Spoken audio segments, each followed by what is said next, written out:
जय माता दी प्रिय दर्शकों, आज के इस वीडियो में केवल एक ग्रंथ की चर्चा नहीं बल्कि हम सीधे जुड़ने जा रहे हैं भक्ति के उस परम ऊर्जा के महासागर से जिसका नाम है श्रीमद् देवी भागवत महापुराण। मित्रों, ये कोई साधारण पुराण नहीं बल्कि 18 महापुराणों के मस्तक पर सुशोभित वह दिव्यमणि है जो ज्ञान, भक्ति और वैराग्य की त्रिवेणी से आपके जीवन को पवित्र करने आया है।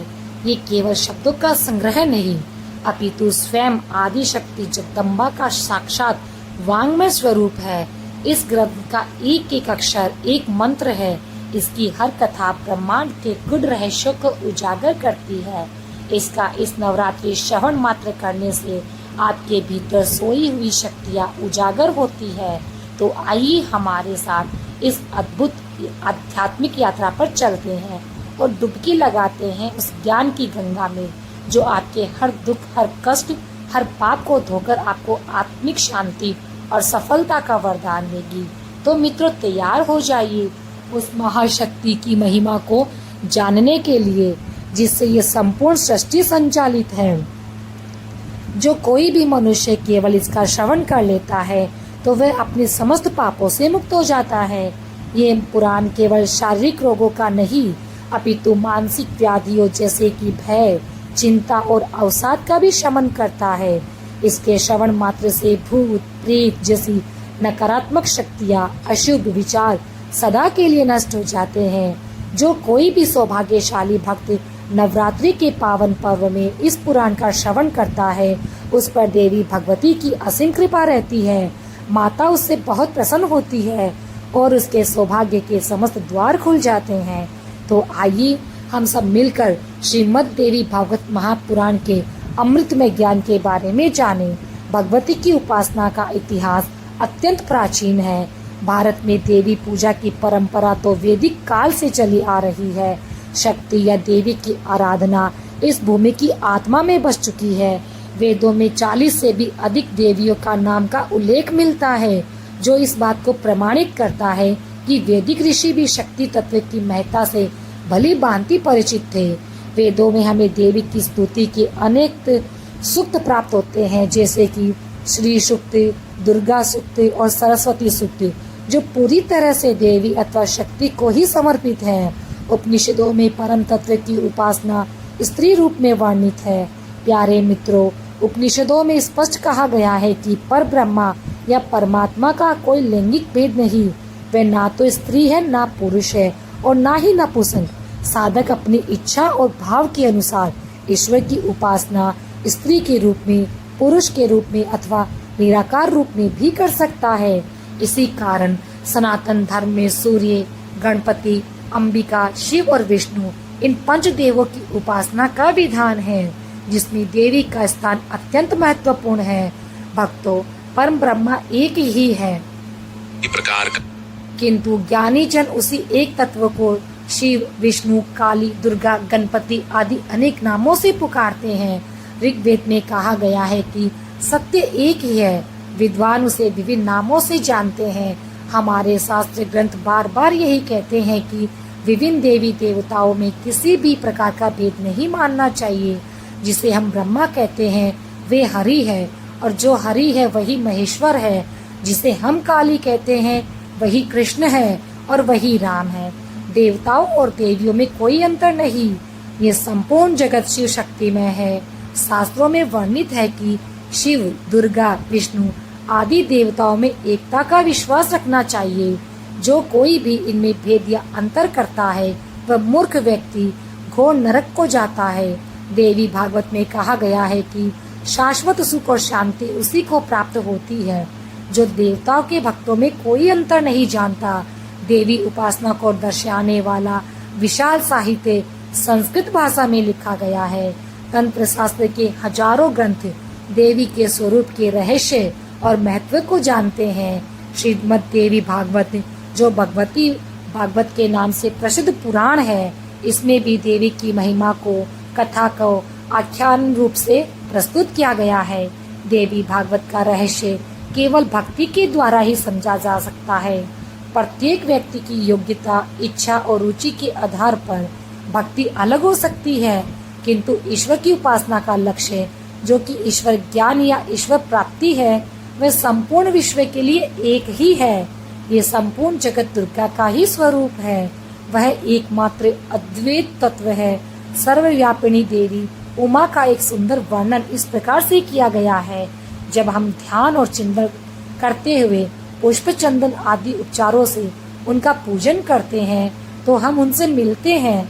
जब हम उनके वास्तविक स्वरूप के बारे में अपने हृदय की गहराई से सोचते हैं और विचार करते हैं तो हमें ये ज्ञात होता है कि भगवती ही मुझ में व्याप्त है। ये सार्वभौमिक विश्वास है कि जगत की माता, आध्यात्मिक जगत की जननी अपने भक्तों के सभी प्रकार के भय को दूर कर देती है। केवल माता के रूप में उनका स्मरण करने से ही दरिद्रता का नाश हो जाता है। वह अपने भक्तों की सहायता एक दयालु कृपालु मन से करती है। उनके अतिरिक्त ऐसी कोई दया और है ही नहीं। देवी गीता जगत जननी से मिलने का एक प्रमुख साधन है, इसमें कोई संदेह नहीं। इस ग्रंथ को पढ़ने और मनन करने से देवी के रहस्यों का ज्ञान प्राप्त होगा। हमारा विश्वास है कि इस ग्रंथ का लाभ उठाकर आप निश्चित रूप से ही देवी की कृपा के पात्र बनेंगे। अंत में हमारी यही प्रार्थना है कि जो सर्व चेतन स्वरूपिणी संपूर्ण ब्रह्मांड की कारणभूता और अज्ञान के अंधकार को दूर करने वाली आदि शक्ति है, हम उनकी उपासना करते हैं और देवी भगवती हमें सच्ची प्रेरणा देकर सन्मार्ग की ओर ले चले। यारे दर्शकों, इसी प्रकार देवी भागवत पुराण का प्रथम अध्याय है, हिमालय में देवी का प्राकट्य।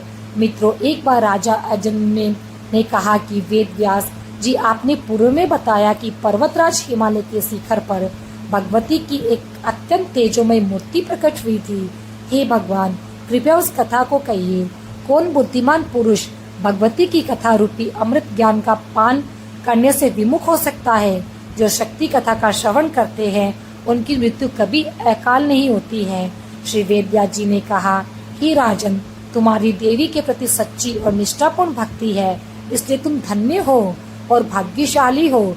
निश्चित रूप से महात्माओं के उपदेश तुम्हारे लिए सहायक साबित होंगे। हे राजन, तुम सुनो। दक्ष की पुत्री सती का शरीर योगाग्नि द्वारा भस्म हो जाने से पूर्व की कथा। भस्म हो जाने के पश्चात सदाशिव पृथ्वी पर घूमते हुए एक स्थान पर स्थिर हो जाते हैं। वे सांसारिक चेतना से रहित होकर मन को ध्यान में लगाकर देवी के स्वरूप का चिंतन करने लगते हैं। वे धैर्य पूर्वक जीवन व्यतीत करने लगते हैं। उस समय तीनों लोग श्रीहीन हो गए। सागर और 7 द्वीपों सहित पृथ्वी की शक्ति भी लुप्त हो गई। सभी के हृदय में सुख का स्रोत सूख गया। सभी लोग शोक और दुख के कारण उदास और मन से थके हुए लगते थे। सजीव रोग से पीड़ित थे और निरंतर दुख के सागर में डूबे हुए थे। सूर्य आदि ग्रहों और देवताओं की गति भी विपरीत होने लगी थी। हे राजन, उसी समय भौतिक और दिव्य आपदाएं भी घटित हुई। उसी काल में तारक नाम का एक महादैत्य का जन्म हुआ। वह दैत्य तारकासुर तीनों लोकों का शासक बन गया। ब्रह्मा जी ने उन्हें ये वरदान दिया था कि केवल सदाशिव का औरस पुत्र ही उसे मार पाएगा, अन्य कोई भी नहीं। इस प्रकार ब्रह्मा जी के द्वारा मृत्यु का विधान निश्चित हो जाने और शिव के पुत्र के भय के कारण वह दैत्य निर्कुश हो गया और चारों ओर उपद्रव मचाने लगा। तारकासुर द्वारा उत्पन्न उपद्रव के कारण सभी देवता अपने स्थानों से विस्थापित हो गए। शिव का औरस पुत्र कैसे हो सकता है? इस प्रश्न के कारण देवता अत्यंत चिंतित थे। वे सोचने लगे कि शिव की तो कोई पत्नी नहीं, इसलिए उनके औरस पुत्र की कोई संभावना नहीं। परिणाम स्वरूप हम भाग्यहीन, अब क्या करें? इस प्रकार सभी देवता अत्यंत चिंता से भरकर वैकुंठ लोक गए। वहां एकांत में भगवान विष्णु से इस विषय में निवेदन किया। तब श्री हरि ने उन्हें इनका समाधान बताना प्रारंभ किया। विष्णु ने कहा, जो कल्प वृक्ष के समान और कामनाओं को पूर्ण करने में चिंतामणि के समान है, वे मणि द्वीप वासिनी भगवती भुवनेश्वरी जब स्वयं उपस्थित है तो तुम सब इतना चिंता क्यों करते हो? वह जगदम्बा हमारी उपेक्षा कर रही है। यह भी हमारी ही शिक्षा के लिए है। जैसे एक माँ अपने बच्चे का पालन पोषण या दंड दे सकती है, किंतु वह कभी क्रूर नहीं हो सकती, उसी प्रकार श्री जगदम्बा के विषय में भी जानना चाहिए। वही हमारे गुणों और दोषों को नियंत्रित करने वाली है। बच्चों के अपराध तो हर कदम पर करते हैं पर इस संसार में माता के अतिरिक्त उस अपराध को और कौन सहन करेगा। इसलिए सच्चा भाव रखते हुए तुम्हें उस परम शक्ति की शरण लेनी चाहिए और ऐसा करने में बिल्कुल भी विलंब ना करो। वह परम शक्ति तुम्हारा कार्य अवश्य सिद्ध करेगी। इस प्रकार सभी देवताओं को आदेश देकर स्वयं भगवान महाविष्णु अपनी पत्नी लक्ष्मी और इंद्र तथा अन्य देवताओं के साथ महाशक्ति की उपासना करने के लिए हिमालय पर गए। हिमालय के स्वामी यहाँ पहुँचे। सभी देवताओं ने मिलकर अम्बा यज्ञ के साथ पुरुष चरण करना प्रारंभ किया। जो इसकी विधि जानते थे वे यज्ञ करने में लग गए। हे राजन, इसके पश्चात सभी देवताओं ने तृतीया आदि के व्रत भी समय पर आरंभ कर दिए। कुछ देवता ध्यान में चले गए, भगवती का ध्यान करने लगे। कुछ देवी के नाम का जाप करने लगे, कुछ देवी के स्तोत्रों का पाठ करने लगे, कुछ देवता मंत्रों का जाप करके देवी की प्रार्थना करने लगे। कोई कृष्ण चंद्रायण आदि नियमों का पालन करने को तत्पर हो गया, तो कोई श्रद्धा आदि असावधानियों को छोड़कर पराशक्ति के स्वरूप की उपासना करने लगा। देखते ही देखते कई वर्ष बीत गए और अचानक चैत्र मास के शुक्ल पक्ष की नवमी तिथि दिन शुक्रवार को उन देवताओं के समक्ष एक महान प्रकाश प्रकट हुआ, जिसका वर्णन केवल वेद कर सकते हैं। चारों दिशाओं में स्थित चारों वेद उस तेजो में स्वरूप की स्तुति कर रहे थे। उस प्रकाश का तेज करोड़ों सूर्य के समान था और उसकी शीतलता करोड़ों चंद्रमा के समान थी। वह एक ऐसा प्रकाश था जिसे ऊंचाई, चौड़ाई या मध्य में मापा नहीं जा सकता। ये करोड़ों बिजलियों के समान देदीप्यमान था और इसकी लाल आभा थी। इसका कोई आदि और अंत नहीं था। इसमें हाथ पैर आदि अंग नहीं थे, इसलिए नहीं कहा जा सकता कि ये स्त्री का रूप था या पुरुष का या नपुंसक का। उसकी आभा से सभी देवता की आंखें चौंधिया गई। जब देवताओं ने धैर्य धारण करके पुनः देखा तो वही तेज एक नयवैना के रूप में, एक दिव्य सुंदर स्त्री के रूप में प्रकट हुआ। देवी के शरीर के अंग अत्यंत सुंदर और कोमल थे। उनके उन्नत और सुडौल वक्ष ऐसे प्रतीत हो रहे थे मानो दो कमल की कलियों की सुंदरता को भी जीत लिया हो। कमर में करघनी, पायल और घंटियों का जाल, उन्होंने हाथ में सोने के कंगन और बाजूबंद पहन रखे थे और गले में बहुमूल्य रत्नों से जड़ा सोने का हार धारण किया था। गालों पर गिरती हुई उनकी बालों की लटें ऐसी लग रही थी जैसे भंवरों की पंक्ति हो। भगवती का मुख पुष्पराज की भांति खिला हुआ था। उनकी नाक नुकीली और होठ मधुर थे। उनके दांत मधुर पुष्प की कली के समान थे और वे मोतियों के हार, रत्न जड़ित मुकुट और चूड़ामणि के रूप में चंद्रमा की कला से सुशोभित थी। उनके केश मल्लिका और मालती के पुष्पों की माला से सजे हुए थे। उनके मस्तक पर केसर का तिलक था और सूर्य, चंद्रमा, अग्नि के रूप में 3 नेत्र विराजमान थे। उनके 4 हाथों में पाश, अंकुश, वर और अभय मुद्रा थी। देवी ने लाल वस्त्र धारण किए और उनके शरीर की कांत अनार के फूल के समान थी। उनका शरीर सभी श्रृंगार और वेशभूषा से पूरी तरह सुशोभित था। सभी देवता को प्रणाम करते हुए एक मंद मुस्कान से युक्त प्रसन्न मुख वाली, सभी आशाओं को पूर्ण करने वाली, सभी को मोहित करने वाली, बिना किसी कारण की कृपा करने वाली जगत माता को देवताओं ने अपने ठीक सामने देखा। करुणा की उस मूर्ति को देखने के पश्चात सभी देवता उन्हें नमन करने लगे, किंतु स्नेह के आंसुओं से उनका गला अवरुद्ध हो जाने के कारण वे कुछ कह नहीं पा रहे थे। देवताओं ने भक्ति पूर्वक प्रणाम किया और किसी तरह अपने मन को शांत करके आंखों में प्रेम के आंसू लिए स्तुति करने लगे। कहा, हे देवी महादेव शिवे, प्रकृति को हमारा नमस्कार। व्रत और नियमों के जो तेज प्रज्वलित होता है, उस कर्म की अग्नि के समान रंग वाली को हम निरंतर नमन करते हैं। हम दुर्गा देवी की शरण लेते हैं जो फलों को प्रदान करती है। आप हमें संसार सागर से सरलता से पार कराएं। हम आपकी तेजोमय शक्ति को प्रणाम करते हैं। देवताओं ने वाग देवी को जन्म दिया। अनेक रूपों वाले प्राणी उस वाणी का प्रयोग करते हैं। हमारी स्तुति से भावपूर्ण होकर वे संतुष्ट हो। वह उस गाय के रूप में हमारे पास आकर इच्छित भोग ज्ञान प्रदान करे। आप काल रात्रि का स्वरूप है, जिनकी ब्रह्मा ने स्तुति की थी। विष्णुवे, कार्तिकेय की माता सरस्वती, माता अदिति, दक्ष की पुत्री सती आपके ही रूप है। हम उस परम मंगलमय देवी को नमन करते हैं जो पवित्र है। हम महालक्ष्मी को जानते हैं। हम उस सर्वशक्तिमान देवी का ध्यान करते हैं। वह हमें ज्ञान से प्रेरित करती है। स्थूल उपाधि से युक्त उस देवी को नमन है जो विराट स्वरूप वाली है। सूक्ष्म विश्व गर्भासूत्रात्मकता मूर्ति को नमस्कार है। परम कल्याण स्वरूपा और अव्यवहारिक बाधाओं से मुक्त उस देवी को नमन है जिनके अज्ञान के कारण जैसे रस्सी में सांप, फूलों की माला आदि का भ्रम में वर्णन किया जाता है, उसी प्रकार भगवती को न पहचानने से जगत का वर्णन किया जाता है और उन्हें जानने से जगत का भ्रम भी नष्ट हो जाता है। हम देवी भुवनेश्वर की स्तुति करते हैं। ये ज्ञान और आनंद की देवी अन्नमय आदि पंचकोशों से परे है, जो जागृत स्वप्न सुषुप्ति अवस्था की साक्षी है, जो ओम शब्द का सच्चा अर्थ बताती है। उस स्वरूपिणी देवी की स्तुति करना ही हमारा लक्ष्य है। हे भगवती, आप मेरी आत्मा है। ओंकार आपका स्वरूप है, आपकी ही मूर्ति है। विभिन्न मंत्र आपके आत्म स्वरूप है। जब देवता ने इस प्रकार भगवती की स्तुति की तो मणिद्वीप वासिनी भगवती ने उन देवता को कोयल के समान सुंदर वाणी में मधुरता से संबोधित किया। श्री देवी ने कहा, हे देवताओं, कृपया स्पष्ट रूप से बताइए कि आप यह किस कार्य के लिए आए हैं। मैं अपने भक्तों की इच्छाओं को कल्पवृक्ष के समान पूर्ण करने वाली हूँ और मैं तुम्हें वरदान देना चाहूंगी। जब मैं उपस्थित हूँ तो मेरे होते हुए तुम जैसे भक्तों को चिंता की किस बात की है। मैं इस संसार में अपने भक्तों के इस दुख के सागर से बचाने के लिए सदैव तत्पर रहती हूँ। हे श्रेष्ठ देवताओं, ये मेरा सच्चा वचन है, तुम्हें इसे निश्चित रूप से जान लो। प्यारे दोस्तों, इस प्रकार भगवती की प्रेममयी वाणी सुनकर देवता प्रसन्न होकर निर्भय होकर भगवती से अपना दुख कहने लगे। उन्होंने कहा, इन तीनों लोकों में आपसे कुछ भी अज्ञात नहीं, क्योंकि आप सर्वज्ञ और सर्वसाक्षिणी हैं। देवी, तारक नाम के दैत्य हमें दिन रात पीड़ित कर रहा है।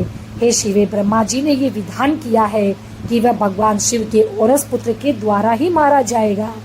हे महेश्वरी, आप ये भी जानती है कि भगवान शिव की कोई पत्नी नहीं है। अंबिके, हम पापी सर्वज्ञाता से क्या निवेदन कर सकते हैं। हम जो निवेदन करना चाहते हैं वे आपके लिए स्पष्ट ही है। हमने आपको ये बता दिया है। अब जो कुछ भी शेष है उस पर आप कृपया विचार करें। हे जगदम्बिके, आपके भक्तों के प्रति हमारी भक्ति सदैव अविचल बनी रहे, यही हमारी मुख्य मांग है। दूसरी वस्तु हम केवल शारीरिक निर्वाह के लिए ही मांग रहे हैं। इस प्रकार देवताओं की वाणी सुनकर जगदम्बा ने उनसे कहा कि मेरी शक्ति गौरी शीघ्र ही हिमवान के घर में अवतार लेगी। तुम गौरी का विवाह भगवान शिव से करा देना, वे गौरी तुम्हारा कार्य सिद्ध करेगी। मेरे चरण विदों के प्रति तुम्हारी भक्ति श्रद्धा पूर्वक सेवन करने से बड़े हिमवान, जो अत्यंत भक्ति से भरे मन से मेरी उपासना करते हैं, उनके घर में जन्म लेना मैं अपने लिए सौभाग्य मानती हूँ। इस प्रकार हिमवान ने भी जगदम्बा के इन शब्दों को सुना, जो अत्यंत अनुग्रहपूर्ण थे, और प्रेम से आंसुओं की उनकी आंखें भर आई। उनका गला रुद्ध हो गया। उन्होंने रानी जगदम्बा के प्रति ये भाव व्यक्त किया। हिमालय ने इस प्रकार कहा कि आप जिसे महान बनाना चाहती है उसे आप वैसा ही बना देती है।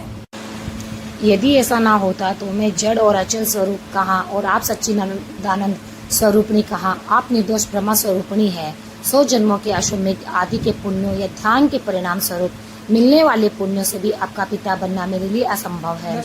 ऐसा ना होता तो मैं जड़ और अचल स्वरूप कहाँ और आप सच्चिदानंद स्वरूपणी कहाँ। आप निर्दोष ब्रह्मा स्वरूपणी है। 100 जन्मों के अश्वमेध आदि के पुण्यों का ध्यान के परिणाम स्वरूप मिलने वाले पुण्यों से भी आपका पिता बनना मेरे लिए असंभव है। जगदम्बा हिमवान के घर में एक कन्या के रूप में अवतरित होंगी। इस प्रकार आज से मेरा यह संसार में फैलेगा। जिसके उदर में अनंत ब्रह्मांड निवास करते हैं वही जगदम्बा में यदि मेरी पुत्री के रूप में जन्म लेती है तो मेरे जैसा महान व्यक्ति इस पृथ्वी पर कौन हो सकता है। मेरे वंश में मेरे जैसा भाग्यशाली पुरुष और कौन होगा। मुझे नहीं पता कि प्रेममय कृपा के लिए इससे बेहतर स्थान और क्या बनाया गया होगा। जैसे आपने मुझे ये वरदान दिया उसी प्रकार जो आपका स्वरूप है वो सभी देवांत सिद्ध है। हे भगवान, कृपया मुझे योग और शक्ति के अनुसार भक्ति के साथ उपदेश देकर ज्ञान का प्रचार करें ताकि मैं आपकी एकाग्रता को प्राप्त कर सकूं। प्यारे दोस्तों, अब आगे देवी भागवत पुराण का 2वां अध्याय है। उसमें समित स्वरूपा निरूपण मित्रों की देवी भगवती ने कहा, हे देवताओं, तुम सब मेरे वचनों को ध्यान से सुनो। इसे केवल सुनने मात्र से ही वास्तविक स्वरूप का ज्ञान प्राप्त होता है। सृष्टि की रचना से पूर्व अस्तित्व में था और हे हिमालय, ये कुछ भी नहीं था, वही मेरा आत्म स्वरूप है जिसे चित्त समित परम ब्रह्मा आदि के नामों से जाना जाता है। वह तत्व किसी तर्क या उपदेश का विषय नहीं और उसकी तुलना नहीं की जा सकती। वे किसी भी दोष या कमी से मुक्त और स्वतः सिद्ध है। शक्ति को माया कहा जाता है। माया को ना तो सत्य कहा जा सकता है और ना ही असत्य। दोनों एक दूसरे के विपरीत होने के कारण दोनों रूप अच्छे और सच्चे नहीं हो सकते। वे हर तरह से इन श्रेणियों से भिन्न हैं। वस्तुएं भ्रम है। मेरी ये माया सदैव स्वाभाविक रूप से मेरे साथ रहती है, जैसे अग्नि के साथ ऊष्मा, सूर्य के साथ सूर्य का प्रकाश, चंद्रमा के साथ चांदनी। प्रलय काल में इस माया के भीतर सभी जीव, उनकी गतिविधियां हैं और कालखंड एक दूसरे में विलीन हो जाते हैं, जैसे गहरी नींद में। एक सोए हुए व्यक्ति का व्यवहार समाज में रहते हुए जब इस भ्रामक शक्ति के साथ संयुक्त हो जाता है तो मैं संसार के निर्माता बन जाती हूँ। मैं एक बीज बन जाती हूँ। मेरे अखंड स्वरूप के आधार को ढकते हुए माया मेरे भीतर ईश्वर से बात करती है। इसलिए ढकने का दोष माया पर लागू होता है, जो मेरे चेतन स्वरूप से जुड़ी हुई है। विद्यमान होने से इसे ब्रह्मांड का निर्माता और निमित्त कारण भी कहा जाता है। स्वयं को परिवर्तित करके ब्रह्मांड का निर्माण होता है। इसलिए यही मुख्य कारण है कि कोई भी शास्त्र या ऋषि इस भ्रम को तपस्या सबसे संदर्भित नहीं करता। ये अंधकार, जड़ता, ज्ञान, भ्रम प्रमुख शक्ति है। कुछ इसे इन नामों से भी बुलाते हैं। शिव शास्त्रों के विद्वान इसे विमर्श कहते हैं। अन्य वेदांती आदि विद्वान इसे अविद्या कहते हैं। ऐसा माना जाता है कि इस प्रकार माया को वेद, पुराण और आगम शास्त्रों के विभिन्न नामों से जाना जाता है। तत्व जड़ है क्योंकि यह दृश्यमान है। ये अवास्तविक भी है क्योंकि ये ज्ञान द्वारा बाधित है। विपरीत चेतना कभी भी दृश्यमान नहीं होती। जो दृश्यमान वह सदैव जड़ है। चेतना स्वयं प्रकट होती है। इसे सिद्ध करने के लिए किसी और की आवश्यकता नहीं है। यदि ऐसा है तो ये व्याख्या में एक दोष होगा। वह जाएगा और स्वयं को भी प्रकट करेगा। क्या कर्म और कर्ता दोनों एक ही नहीं होंगे? ये एक वस्तु नहीं हो सकती। इसलिए एक दीपक की तरह ये स्वयं प्रकाश के रूप में मौजूद है। बर्फीले पहाड़ सब कुछ रोशन करते हैं। इसका प्रकाश मेरा स्वरूप है। ये हमेशा वहाँ है। इस बात का प्रत्यक्ष प्रमाण है कि सभी पदार्थ जागृत, स्वप्न, निद्रा आदि सभी अवस्थाओं में मौजूद रहते हैं। वे हमेशा नहीं रहते। वे कभी कभी छूट भी जाते हैं, लेकिन भावना कभी फीकी नहीं पड़ती। यदि हम मान ले कहीं किसी को जागरूकता की कमी का अनुभव होता है तो निश्चित रूप से साक्षी जो इसका अनुभव कर रहा है वह समित का सच्चा स्वरूप सिद्ध होगा। इसलिए सच्चे शास्त्रों को जानने के लिए जो दृढ़ता से समित की नित्यता की घोषणा करते हैं और इसकी आनंदमय प्रकृति इस पर तथ्य पर निर्भर करती है, ये सिद्ध करता है कि प्रेम का सबसे महत्वपूर्ण विषय आत्मा है। मैं कभी नहीं मरूंगा, मैं हमेशा रहूंगा। ऐसी एक स्वाभाविक प्रकृति हर चेतन प्राणी में होनी चाहिए। आत्मा प्रेम से भरी है। चेतना के अलावा जो कुछ भी है वह झूठा है, सच्चा नहीं। इसलिए किसी भी संश्लेषण के रूप में समित स्पष्ट है। ऐसा कुछ भी नहीं जो मेरे रचित रूप को छिपा सके, क्योंकि समित का ज्ञान झूठा है। ये आत्मा का धर्म नहीं हो सकता, क्योंकि धर्म का जब गुण नष्ट हो जाता है तो समित निर्जीव सिद्ध होगा। ये भी नहीं माना जाता कि निर्जीव का विशेषण ज्ञान है। ये कहीं भी नहीं देखा गया। चेतना का भी कोई धर्म नहीं हो सकता, क्योंकि चेतना को दूसरे से अलग करने का कोई सिद्ध तरीका नहीं। इन सभी विचारों से ये पुष्टि होती है कि आत्मा हमेशा ज्ञान और आनंद के रूप में रहती है। वह सत्यपूर्ण, वह अनासक्त है और द्वैत के जाल से रहित है। जब ईश्वर की अपनी ब्रह्मांड शक्ति सिद्धांत के विचार विमर्श से दूर हो जाती है तो अज्ञान, इच्छा और क्रिया के प्रवाह के साथ मिश्रित हो जाता है।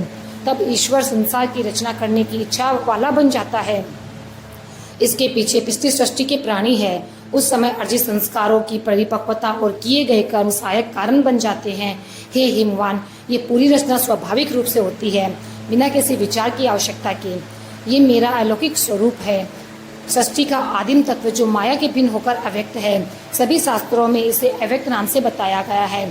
संपूर्ण सृष्टि तत्व की उत्पत्ति परम है। सभी कारणों का कारण सच्चिदानंद का ये प्रकटीकरण है, जो सभी क्रियाओं का संगठित बीज और इच्छा है। ज्ञान क्रिया शक्तियों का आधार बन जाता है। यही एकाक्षर मंत्र है का अर्थ है। ध्वनि से केवल शरीर के आकाश उत्पन्न होता है। आकाश से स्पर्श से वायु उत्पन्न होती है और वायु के रूप से उग्र प्रकाश से रस युक्त जल और फिर सुगंधित पृथ्वी क्रमिक रूप से उत्पन्न होती है। आकाश केवल शब्द शरीर मात्रा का आश्रय है। वायु में शब्द स्पर्श 2 है, अग्नि में शब्द स्पर्श रूप है, जल में शब्द स्पर्श रूप है, रस 4 है। पृथ्वी तत्व में शब्द, स्पर्श, रूप, रस, गंध ये 5 गुण है। ईश्वर के गुण है जो 5 तत्वों और शरीर तत्वों द्वारा बनाए गए हैं। सामूहिक लिंग शरीर जिससे बना होता है उसे महत या शुक्रात्मा भी कहते हैं। यह ईश्वर की आत्मा है। सूक्ष्म शरीर सभी में मौजूद है। इस कारण शरीर को पहले अव्यक्त के रूप में वर्णित किया गया था। इसी लिंग शरीर के माध्यम से शरीर का जन्म होता है और यही संपूर्ण ब्रह्मांड का बीज भी है। पूर्वोक्त पंच महाभूतों में पंचीकरण की प्रक्रिया द्वारा स्थूल पंच महाभूतों की रचना, जिसमें अब मैं शरीर में मौजूद तत्व के प्रकार का वर्णन करती हूँ। प्यारे दर्शकों, पूर्वोक्त 5 तत्वों में से प्रत्येक के 2 भाग हैं। हे पर्वतराज, प्रत्येक के दूसरे आधे भाग को फिर से 4 बराबर भागों में विभाजित करें। इन 4 भागों को शेष 4 महाभूतों के पहले अविभाज्य आर्थिक भाग में जोड़ने से 5 गुण एक दूसरे में मिल जाते हैं। इन पक्षियों द्वारा बनाए गए 5 भौतिक तत्वों के कारण ईश्वर का यह दृश्यमान रूप ब्रह्मांड के विशाल शरीर का निर्माण करता है। प्रत्येक महापृथ्वी के लिए सत्वांश के सामूहिक सत्वांश से जब कोई सभी विकल्पों को समाप्त करने के पश्चात बिना किसी संदेह के विषय के बारे में एक दृढ़ निर्णय लेने पर आता है तो उसे बुद्धि कहा जाता है। जब अंतःकरण प्रत्येक महाग्रह के तरल पदार्थों से भविष्यवाणियां करता है तो 5 कर्मेंद्रियां बनती है। सभी 5 का रजस मिलकर प्राण का उत्पादन करता है। ये प्राण शक्ति 5 प्रकार की होती है। हृदय में प्राण, गुदा में अपान, नाभि में समान, गले में उदान और पूरे शरीर में घूमने वाला ज्ञान। ये वायु के 5 तत्व है, 5 ज्ञानेंद्रिया, 5 कर्मेंद्रिया, 5 प्राण, मन और बुद्धि है। मेरा लिंग शरीर का सूक्ष्म शरीर 17 अंगों वाला है। हे पर्वतराज, अब प्रकृति के 2 प्रकार का वर्णन सुनो। एक माया है, दूसरी अविद्या है। माया सत्व गुण की है और अविद्या ये तीनों गुण मिश्रित है। अपनी आध्यात्मिक ज्योति के कारण जो ब्रह्मा पर निर्भर करती है और ईश्वर से ब्रह्म में विलीन नहीं होने देता, जब भी परावर्तित होता है तो इसे ईश्वर कहा जाता है। इसे माया का निवास माना जाता है। जिसके पास ज्ञान है वह सर्वज्ञ कर्ता और सभी पर कृपा करने वाला है। लेकिन हिमालय अज्ञान के परिलक्षित चेतना जीव बन जाती है जो सभी दुखों का आश्रय है। ईश्वर और जीव दोनों ही आध्यात्मिक स्थूल, सूक्ष्म और कारण शरीर है। ईश्वर के अभिमान के अनुसार जीवन के 3 नाम हैं। कारण शरीर वाला जीव प्राज्ञ है, सूक्ष्म शरीर वाला तेजस है और स्थूल शरीर वाला विश्व है। इसी प्रकार ईश्वर को भी क्रमशः ईश, सुप्रात्मा, विराट कहा जाता है, जिसके 3 नाम हैं, जिसमें जीव व्यक्तिगत रूप है और ईश्वर सार्वभौमिक रूप है। सर्वशक्तिमान ईश्वर स्वयं जीवों पर कृपा करना चाहता है। हे गिरीश्वर, तुम शरीर के विभिन्न भोगों और वरदानों के माध्यम से विभिन्न तरीकों से दुनिया का निर्माण करते हो। ये ईश्वर मेरे अखंड रूप में प्रकट होता है और केवल मेरी शक्ति से प्रेरित होता है। प्यारे मित्रों, अब आगे देवी भागवत पुराण का 3य अध्याय करेंगे थोड़ी देर के बाद में। 4 रूपों के दर्शन दिए और कहा कि केवल मायावी शक्ति से ही संपूर्ण चेतन और अचेतन जगत का निर्माण होता है। यहाँ तक कि जो माया उत्पन्न होती है वह भी आध्यात्मिक दृष्टिकोण पूरी तरह से अलग नहीं है। शास्त्रों में इसे विद्या, माया आदि के रूप से अलग इकाई के रूप में उल्लेख किया गया है। दृष्टि में केवल एक ब्रह्म तत्व है और इसके अलावा कुछ नहीं है। पूरे ब्रह्मांड का निर्माण करने के पश्चात मैं उसमें प्रवेश करती हूँ। हे हिमालय, माया और तत्व ये मेरे प्रवेश है। अपने साथ काम कर्म आदि को लेकर प्राण शक्ति को प्रगति के साधन के रूप में लेकर चिन्मय चिदूपणी है। मेरे लिए संभव हो सकता है कि मैं अपने जीव रूप में एक शरीर को छोड़कर दूसरे में प्रवेश करूं। इसलिए प्राण और उपाधियों की स्वीकृति विभाज्य है। फिर भी घट, ग्रह, मंजूषा आदि के संबंध में आकाश भिन्न प्रतीत होता है। उसी प्रकार माया से उत्पन्न मैं भी उपाधियों में अलग हूँ। श्रेष्ठ कमल, पुष्प आदि और निकृष्ट मल आदि को प्रकाशित करते हुए भी सूर्य उच्च या निम्न नहीं होता। उसी प्रकार मेरी आत्मा भी, बुद्धि भी, शरीर आदि भौतिक वस्तुओं के संपर्क से कभी भी थोड़ी सी दूषित नहीं होती। ऐसे संसारिक लोग मुझे आच्छादित हैं। केवल बुद्धि आदि उपाधियों का अध्ययन करने के पश्चात ये मानते हैं कि आत्मा ये करती है। जब बुद्धि शुद्ध होती है तो ये विश्वास केवल एक भ्रम साबित होता है। अज्ञान के भेद के कारण जीवों में भेद होता है और माया के भेद के कारण ईश्वर में भी भेद होता है। ब्रह्मा, विष्णु आदि के बीच का भेद स्वीकार किया जाता है। माता स्वयं ईश्वर और जीवों के बीच में भेद को स्वीकार करती है। एक कमरे में रखे खाली बर्तन को देखकर बर्तन खाली लगता है, कमरा खाली लगता है। जैसे आकाश में भेद की धारणा होती है, उसी प्रकार आत्मा और परमात्मा की 2 धारणा शरीर के अंगों के भेद का कारण बनती है। भेद की कल्पना की जा सकती है जो माया उपाधियों के माध्यम से जीव को समझने देती है। वह विभिन्न जीवों का कारण है। उसी तरह ईश्वर सार्वभौमिक रूप से बनाया गया है और उसमें विभिन्न चीजें बनाई गई है। माया रूपों की भी कल्पना करती है। अज्ञान जीवों का मूल कारण है और उससे शरीर, इंद्रियों, आत्मा, मन आदि जैसे तत्वों का संग्रह भौतिक शरीर में किया जाता है। अहंकारी बुद्धि भी इच्छा प्रबल करती है। जीवों के बीच का अंतर उनके शरीर में अंतर से स्थापित होता है। परमात्मा हिमालय के नाम की कल्पना सत और रजोगुण के अंतर के आधार पर भ्रम पैदा करती है। मैं इन सभी के सचेत रूप में मौजूद हूँ। मैं सार्वभौमिक हूँ। मैं ईश्वर हूँ। मैं आत्मा हूँ। मैं सूक्ष्म ब्रह्मांड का स्रोत हूँ। मैं ब्रह्मांड की स्थूल उपाधि हूँ। मैं अभिमान से रहित एक आत्मा बन जाती हूँ। ब्रह्मा, विष्णु, रुद्र, गौरी, ब्राह्मी, वैष्णवी आदि मेरी महिमा है। सूर्य, तारे, चंद्रमा आदि में दिव्य प्रकाश हूँ। मैं जानवरों, पक्षियों, चंडालों, चोरों, क्रूर लोगों, अच्छे कर्मों के लिए उत्सुक सज्जनों आदि के रूप में मैं हूँ। मैं एक हूँ, पुरुष, स्त्री, नपुंसक आदि। बिना किसी संदेह के भले ही मेरे मन में कोई ना हो, वस्तु देखी या सुनी जा सकती है, चाहे बाहरी दुनिया में हो या आंतरिक अनुभव में। मैं हमेशा उन सभी में मौजूद हूँ। मेरे बिना चेतन और अचेतन जगत में कोई वस्तु नहीं। यदि यह नहीं है तो एक शून्य हुआ, जैसे सड़क पर पड़े एक बरगद के पेड़ का बेटा। जब कोई रस्सी को मंद प्रकाश में देखता है और सांप, माला, पृथ्वी में एक छेद आदि का भ्रम होता है, तो वास्तव में वही रस्सी विभिन्न रूप धारण कर लेती है, जैसे भगवान विभिन्न रूप धारण करते हैं। मैं इस काल्पनिक दुनिया में सभी रूपों में सत्य के रूप में प्रकट हूँ। ये बोला जा रहा है कि जैसे कि ये स्थापना से अलग है, लेकिन मेरे होने के साथ जुड़ा हुआ है। ये आधिकारिक हो रहा है। इसकी कोई अलग शक्ति नहीं। प्यारे दर्शकों, हिमालय ने कहा कि हे देवेश्वरी, आपके वचन ये प्रकट करते हैं कि ब्रह्मांड आपका दिव्य शरीर है। आप इस ब्रह्मांड का निर्माण कैसे करती है, उसे पहनने की मेरी प्रबल इच्छा है। देवी, यदि आप मुझे आशीर्वाद दे तो ये इच्छा पूरी होगी। फिर व्यास जी ने कहा कि हिमालय के इस कथन को सुनकर विष्णु, ब्रह्मा जी आदि सभी देवता प्रसन्न हो गए और हर्षित मन से इस कथन को सुनाने लगे। ये जानकर कामधेनु के समान भगवान ने अपने भक्तों की इच्छाओं को पूरा करने के लिए अपने पूरे शरीर का रूप धारण कर लिया। उन्होंने उन्हें दर्शन देने का प्रयास किया। उसी समय सभी देवताओं ने थाली पर महादेवी के विराट रूप को देखा। वे आकाश को देखने लगे। चंद्रमा और सूर्य उनके सिर पे थे, दिशाएं उनकी आंखें थी और वेद उनके कान थे। वाणी वायु तत्व से बनी थी। उनका प्राण उनके हृदय में स्थान था। इसे विश्व कहा जाता है। विशाल होने के कारण यहाँ से पृथ्वी एक जांग की तरह दिखती थी और नाभि के नक्षत्रों में ज्योतिषीय चक्र के साथ आकाश था। छाती महलों से बनी हुई थी। गर्दन झलोकों से बनी थी। चेहरा सत्यलोक के रूप में सिर के नीचे था। तपोलोक माथा था। इंद्राणी दिग्भाल बुझाई थी। उस महेश्वरी के कान शब्द शरीर मात्रा में थे। नशत और दशर नामक दो अश्वित कुमान थे। नासिका द्वय गंध तन मात्रा के रूप में स्थित थी। बुद्धिमान लोग अग्नि को उनकी नाक मानते हैं और दिन और रात उनकी पलकें थी। ब्रह्मलोक बहों में था। तालु में जल तत्व, जबड़े में रस, शरीर में तत्व, दाढ़ में यमराज स्नेह की कला स्थित थी। उनके दांत माया के बने हुए थे। उनकी मुस्कान व्यंग्य थी। उनकी दृष्टि में स्वर्ग था। लज्जा और लोभ महेश्वरी के दो होठों के रूप में थे। पीठ में अधर्म और जनांगों में पाप था। उनके जनांगों में पाप था। ब्रह्मा और समुद्र पेट में था और पहाड़ देवी भगवती हड्डियां थी और नदियां नसों के रूप में थी। पेड़ बालों के रूप में माने जाते हैं। बादल उनके बाल थे। हे राजन, ये विशाल शरीर शाम के रूप में दो चमकीले कपड़ों से ढका हुआ था।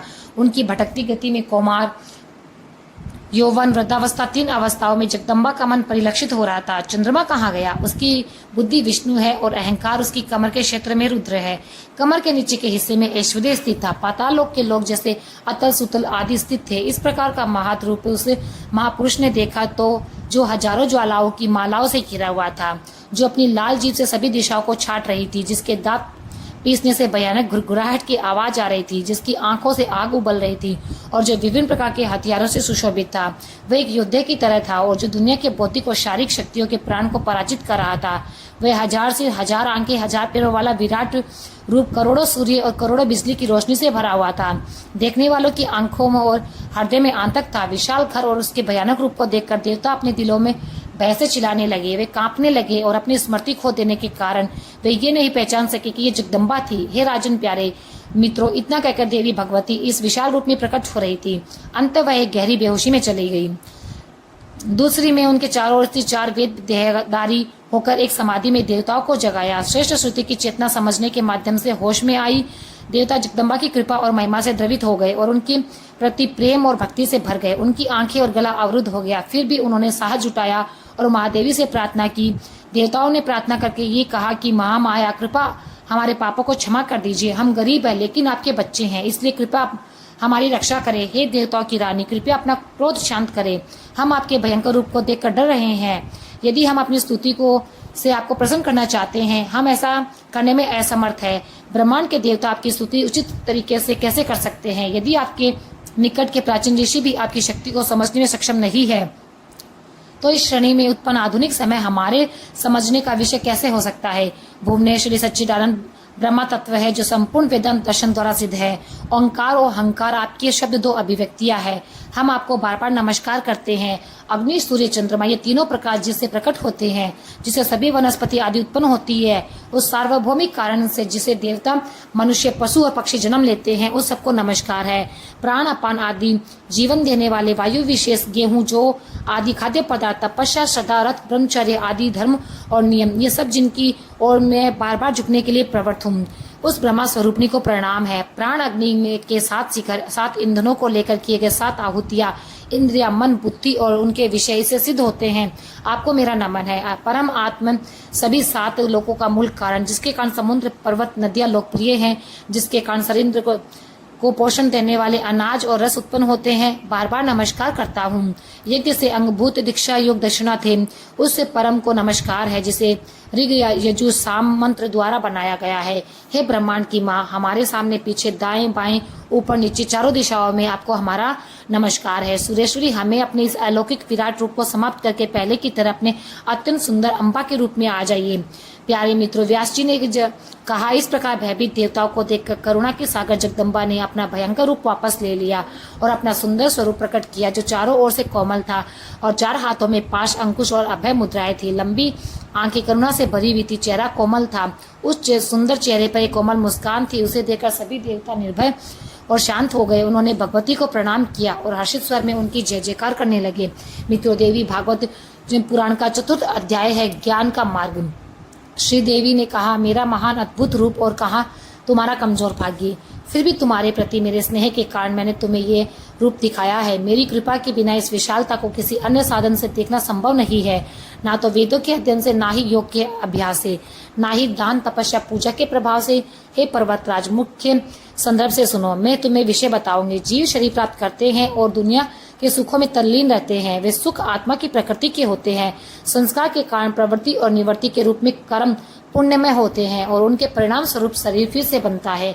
हम सुख, दुख और प्राप्ति का अनुभव करते हैं और एक चलते हुए पहिए की तरह इस दुनिया का चक्र निर्बाध रूप से चलता रहता है। इसकी जड़ अज्ञान है, जिससे इच्छा और कर्म उत्पन्न होते हैं। इसलिए जो व्यक्ति बंधन से मुक्त होने की इच्छा रखता है, उसे अपने अज्ञान को नष्ट करने के लिए सही विधि अपनानी चाहिए।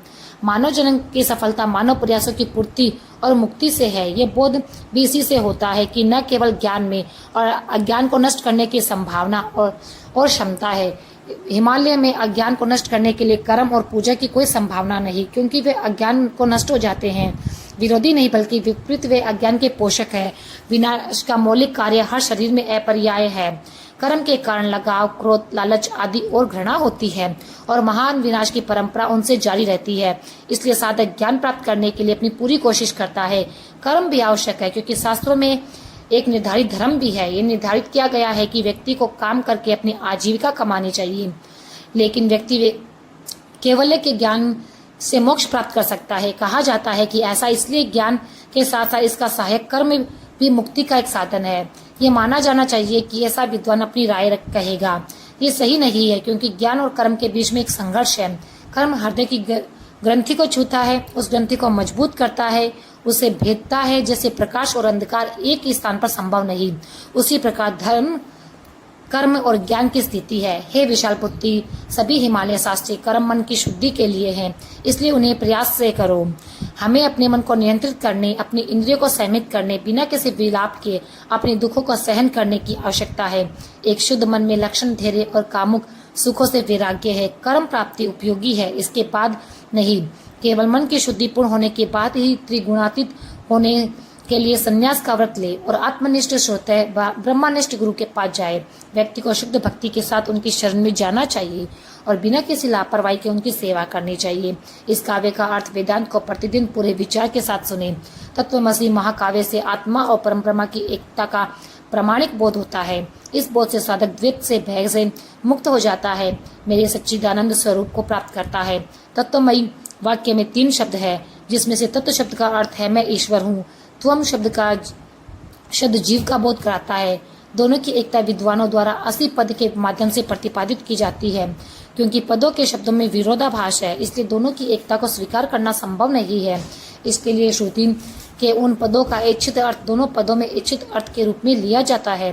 ये केवल एक शुद्ध प्रतीक है और सार में ब्रह्मा और आत्मा दोनों एक ही है। उनके अभेद को जानकर जीव अद्वैत हो जाता है। पहले देवदत्त को देखें, इस वाक्य में पहला है और ये जो शरीर वही है, ऐसा व्यवहार में भी विश्वास है। उसी तरह मैं अर्थात जीव और वह अर्थात ब्रह्मा की उपाधियों को छोड़कर दोनों को त्याग कर मनुष्य ब्रह्मा को प्राप्त करता है। हे पर्वत, अब मैं उपाधियों का स्वामी हूँ, मुझे समझने दो।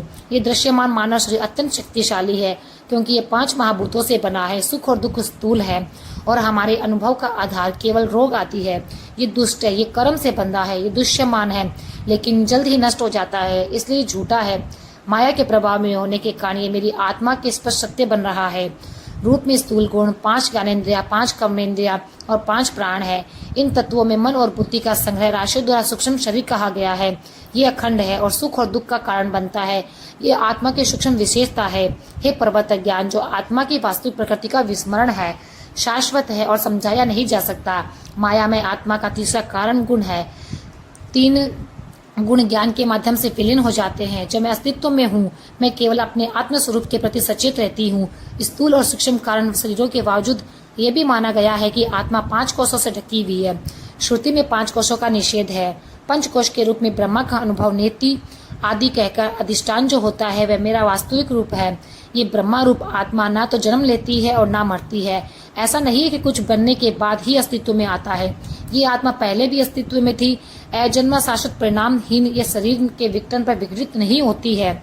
कोई सोचे कि मैं आत्मा हूँ, क्या मुझे मार देना चाहिए, या कोई सोचेगा कि मैं मर रहा हूँ। दोनों ये नहीं समझते कि आत्मा नहीं मरती। प्रत्येक प्राणी की आत्मा जो एक परमाणु से छोटी है और सबसे बड़े से बड़ी है, मर जाती है। ये ज्ञान की गुफा में निहित है। शुरुआत एक साधक का मन बिना संकल्प और बिना दुहे के मनुष्य इस आत्मा की महिमा को शुद्धि और ईश्वर की कृपा के माध्यम से महसूस करता है। शरीर को एक रथ समझो, इनका स्वामी आत्मा है। बुद्धि सारथी है, मन लगाम है, जो इंद्रियाओं है वह इस दुनिया के घोड़ों को नियंत्रित करता है। संसारिक मामले उसका मार्ग है। बुद्धिमान इसे जानते हैं कि आत्मा, इंद्रिय और मन के संयोग से एक सुख भोगी उत्पन्न होता है, जो नैतिकता से रहित होता है। जिसका मन अनियंत्रित और अज्ञान से भरा है, वह इस रथ को सही रास्ते पर चलाने में असमर्थ है। अक्षम होने के कारण वह गंतव्य ब्रह्मा पद के माध्यम से दुनिया को प्राप्त करता है। लेकिन जो हमेशा अच्छे कर्मों में लगा रहता है, जिनका मन स्वतंत्र है और जो ज्ञान से संपन्न है, वही सही रास्ते पर पहुंचता है, जहाँ किसी को फिर से जन्म नहीं लेना पड़ता।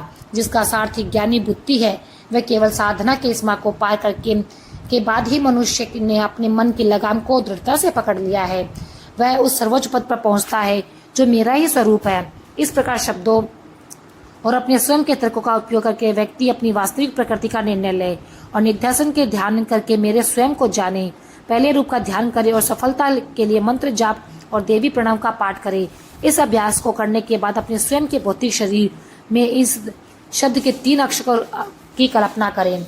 ये आकार का सूक्ष्म रूप है, इसका आकार रूप है, उससे निराकार बनता है। तेरी आत्मा ऐसी है। ईश्वर के सामूहिक शरीर में भी स्थूल और सूक्ष्म कारण आत्मा उस क्रम में 3 अक्षरों से बनती है। इसके बाद बुद्धिमान व्यक्ति को समाज और व्यक्ति की एकता पर ध्यान देना चाहिए। इस तरह समाधि की शुरुआत में भावनाओं में भरकर बाद में आंखें बंद करके मैं देवी जगदीश्वरी का ध्यान करती हूँ। इसके लिए सभी संसारिक इच्छाओं से निवृत्त हो और शरीर को छोड़ दे। तपस्या के त्रय से हटाकर ईर्ष्या, घृणा आदि से मुक्त साधन और भक्ति की गहरी भावना के साथ शब्दों के मुक्त होना चाहिए। गुफा आदि में बैठकर नाक से घूमने वाली प्राण अपान वायु प्रवाह को नियमों के अनुसार नियंत्रित करना चाहिए। आत्मा को आकार के रूप में विलीन कर देना चाहिए। तेजस उकार को इकार में विलीन करना चाहिए। बुद्धिमान आत्मा इकार को मकार में विलीन करे। राजन इस ध्यान अभ्यास के कारण सिद्ध हो जाने के बाद ये श्रेष्ठ पुरुष मुझसे मिलने के बाद मेरा स्वरूप वही हो जाता है, क्योंकि ब्रह्मा और ब्रह्मा का ध्याता एक ही है। इस योग अभ्यास के माध्यम से सतह पर मेरे दिव्य रूप का अनुभव करने के बाद विद्वान पुरुष तुरंत अपने कर्म के साथ अपने अज्ञान को नष्ट कर देते हैं। तो दोस्तों, देवी भगवत पुराण का 5वां अध्याय है योग का वर्णन। पर्वतराज, हिमालय ने कहा, हे महेश्वरी, मैं आपके दर्शन का अनुसरण कर रहा हूँ। मैं भूत योग के मार्ग के बारे में विस्तार से जानना चाहता हूँ।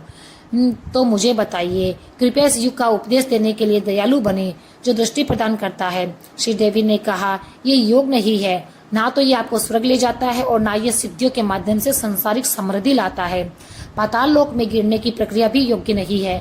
जो लोग योग के वास्तविक सार को जानते हैं वे कहते हैं कि आत्मा और आत्मा परमात्मा का योग है। हे निष्पाप हृदय के ऐसे तत्व है जो इस योग के विरोधी है। जिन चीजों को योग के मार्ग में बाधा माना जाता है वो है काम, क्रोध, लोभ, मोह और अभिमान। केवल इन शत्रुओं को युक्तिपूर्ण तरीकों से पराजित करके ही योगी योग को प्राप्त कर सकता है। अंगों का वर्णन इस प्रकार है: यम, नियम, आसन, प्राणायाम, प्रत्याहार, धारणा और ध्यान। समाधि के साथ 8 अंग है जिन्हें योगी योग साधना में अपनाते हैं। पहला अंग यम है। योग के ये 10 अभ्यास अहिंसा, सत्य, अस्तेय, चोरी तथा का निषेध, ब्रह्मचर्य, दया, ईमानदारी, दृष्टा से संयम, क्षमा, धैर्य, मध्यम आहार, स्वच्छता, पवित्रता का पालन सिद्ध करते हैं। हे पर्वतराज तपस्वी, संतुष्ट आस्तिक, दान, ईश्वर की पूजा, वेदांत का श्रवण, अनाथ दार से शर्मिंदगी महसूस करना, पूरे विचार के साथ मंत्रों का जाप करना, हवन करना, इन 10 तरीकों का पालन करना कहा जाता है। 5 मुख्य योगासन इस क्रम में बताते हैं। एक तो होता है बद्ध पदासन, स्वस्तिकासन, भद्रासन, वज्रासन और वीरासन। एक पैर के ऊपरी हिस्से को दूसरी जांघ और दूसरे पैर को उसी तरह दूसरी जांघ पर रखकर हाथों को पीठ के पीछे ले जाकर पैरों की मदद से स्वीकार करें। ये योगियों का पसंदीदा बद्ध पदासन है। जांघों और घुटनों के बीच पैरों के तलवों और शरीर को सीधा करके बैठना, इसे योगियों के द्वारा स्वस्तिकासन कहा गया है। दोनों पिंडली सूत्र गुदा के दोनों किनारों पर होते हैं। पेट में बैठकर दोनों टखनों को हाथों से पकड़कर और उन्हें अंडकोश के नीचे रखकर भद्रासन को योगी द्वारा बहुत अच्छा माना जाता है। पैरों को जांघों के नीचे पंक्ति में रखा जाता है। इससे अच्छा वज्रासन दोनों हाथों को सीधी अंगुलियों के साथ घुटने पर रखना, एक पैर के साथ एक हाथ को जमीन पर और दूसरे जांघ के नीचे रखकर और पीठ सीधी करके बैठना वीरासन है। पिंगला नाड़ी मार्ग के माध्यम से 32 मात्रा के रेचक करें। इसे योग से विद्वान प्राणायाम के रूप में जानते हैं। इसे बार बार अभ्यास करने से बाहरी कुंभक भी उसी मात्रा में किया जा सकता है। आप इस क्रम में 12 से 16 तक मात्राएं बढ़ा सकते हैं। इस अभ्यास का उपयोग यदि प्रणववादी मंत्रों से के जाप या ध्यान के साथ किया जाता है तो उसे सगर्भ प्राणायाम कहते हैं, अन्यथा ये अगर्भ प्राणायाम कहलाता है। यदि अभ्यास करते समय अभ्यासी के शरीर से पसीना आने लगे तो वह प्रथम स्तर का प्राणायाम है। शरीर में कंपन हो तो यह मध्यम स्तर का प्राणायाम है। यदि अभ्यास के दौरान शरीर जमीन से ऊपर उठ जाए तो यह सर्वोत्तम प्राणायाम है। जब तक ये किया जाता है तब तक बिना किसी रुकावट के प्राणायाम का अभ्यास करते रहना चाहिए, जब तक कि लक्षण प्रकट ना हो। इंद्रियों जो इंद्रिय विषयों में भटकती है उन्हें बलपूर्वक इंद्रिय विषयों से हटाकर मन में स्थापित करने की विधि प्रत्याहार है। पायल, पिंडली, घुटना, जांघ, परनेम, लिंग, नाभि, हृदय, गर्दन, गला क्षेत्र, तालु, नाक की जड़, भूमध्य, मस्तक, इन स्थानों में सिर से सहस्त्रार तक विधिवत ध्यान द्वारा प्राणायाम को बलपूर्वक रोकना धारणा करना कहलाता है। एकाग्र मन से चेतन स्वरूप का चिंतन करना, आत्मा में प्रिय देवता का चिंतन करना ध्यान कहलाता है। आत्मा दिव्य का स्रोत है। संभव से एकता जानना ऋषि द्वारा समाधि कहा जाता है। इस प्रकार योग के 8 अंगों को समझा जा सकता है, इसका वर्णन किया गया है। अब मैं आपको सर्वश्रेष्ठ मंत्र योग के बारे में बताऊंगी। हे हिमालय पर्वत, ये मानव शरीर 5 तत्वों चंद्रमा, सूर्य और अग्नि से बना है। एक पूर्ण ब्रह्मांड माना गया है। ये प्राणी तेज के साथ ब्रह्मगिरी में 3 करोड़ नाड़ियां है और उनमें से 10 प्रमुख है। रीढ़ की हड्डी के मध्य में चंद्रमा, सूर्य और अग्नि के रूप में 3-3 नाड़ियां व्यवस्थित है। बाईं ओर शरीर में ईड़ा नाड़ी दीप्तिमान चंद्रमा के रूप में है। यह शक्ति का रूप है और अमृत से भरा हुआ है। दक्षिण भाग में पिंडला नाड़ी सूर्य रूप की है और पुरुष प्रकृति की है। ये सुषुम्ना स्वयं एक दीप्तिमान अग्नि के रूप में एक नाड़ी है और इसके केंद्र में एक अजीब जगह पर इच्छा, ज्ञान और क्रिया की आत्मनिर्मित शिवलिंग है जो करोड़ों सूर्य की तरह चमक रही है और इसके शीर्ष पर प्रत्येक बीज अक्षर ध्वनि बिंदु से संपन्न होता है। ये हिमवान का स्वरूप है जो मुझे अविभाज्य है, देवी का स्वरूप है। सुषुम्ना के बाहरी भाग में चक्रों के इस प्रकार ध्यान करें। मूलाधार के पिघले हुए सोने के रंग से एक कमल का चिंतन करें जिसमें 4 पंखुड़ियां हैं। वम, शम, शम, सम, ये 4 अक्षर स्वाधिष्ठान चक्र में मूलाधार के ऊपर मौजूद है। ये क्षण अग्नि के समान दीप्तिमान और हीरे की तरह चमकता है। कमल का फूल जिसकी पंखुड़ियों में डन डम नम तम धम थम धन धम पम फम अक्षर है। मणिपुर चक्र है, इसके ऊपर अनाहत चक्र है जिसके कर्ण से लेकर थम तक 12 अक्षर है। इसके ऊपर 16 स्वरों वाला विशुद्ध चक्र है जहाँ आत्मा ईश्वर के दर्शन से वांछित है। शुद्धि देने वाला होने के कारण से महाभूत विशुद्ध पद्य आकाश तत्व का नाम दिया गया। वह अहंकारी, उससे ऊपर वह आत्मा में स्थापित है। 2 अक्षरों वाले 2 समूह है। इस सुंदर चक्र में सांसारिक विधि से दिव्य आज्ञा की संक्रमण होता है। कारण यह है कि आज्ञा चक्र कहा जाता है। इसके ऊपर कैलाश चक्र है और उससे परे रोधनी चक्र है। एक सुंदर व्रत का पालन करने वाले हिमालय इस प्रकार सुषुम्ना में स्थित आधार चक्रों को मजबूत करते हैं। हमने वर्णन किया इन सभी से परे बिंदु स्थानीय सहस्त्रार चक्र है। इस प्रकार अति चेतन मन का युग सर्वश्रेष्ठ मार्ग है जिसका वर्णन मैंने आपको बताया। पहले प्राणायाम की शक्ति से मन को उनके मूल आधार पर लाए।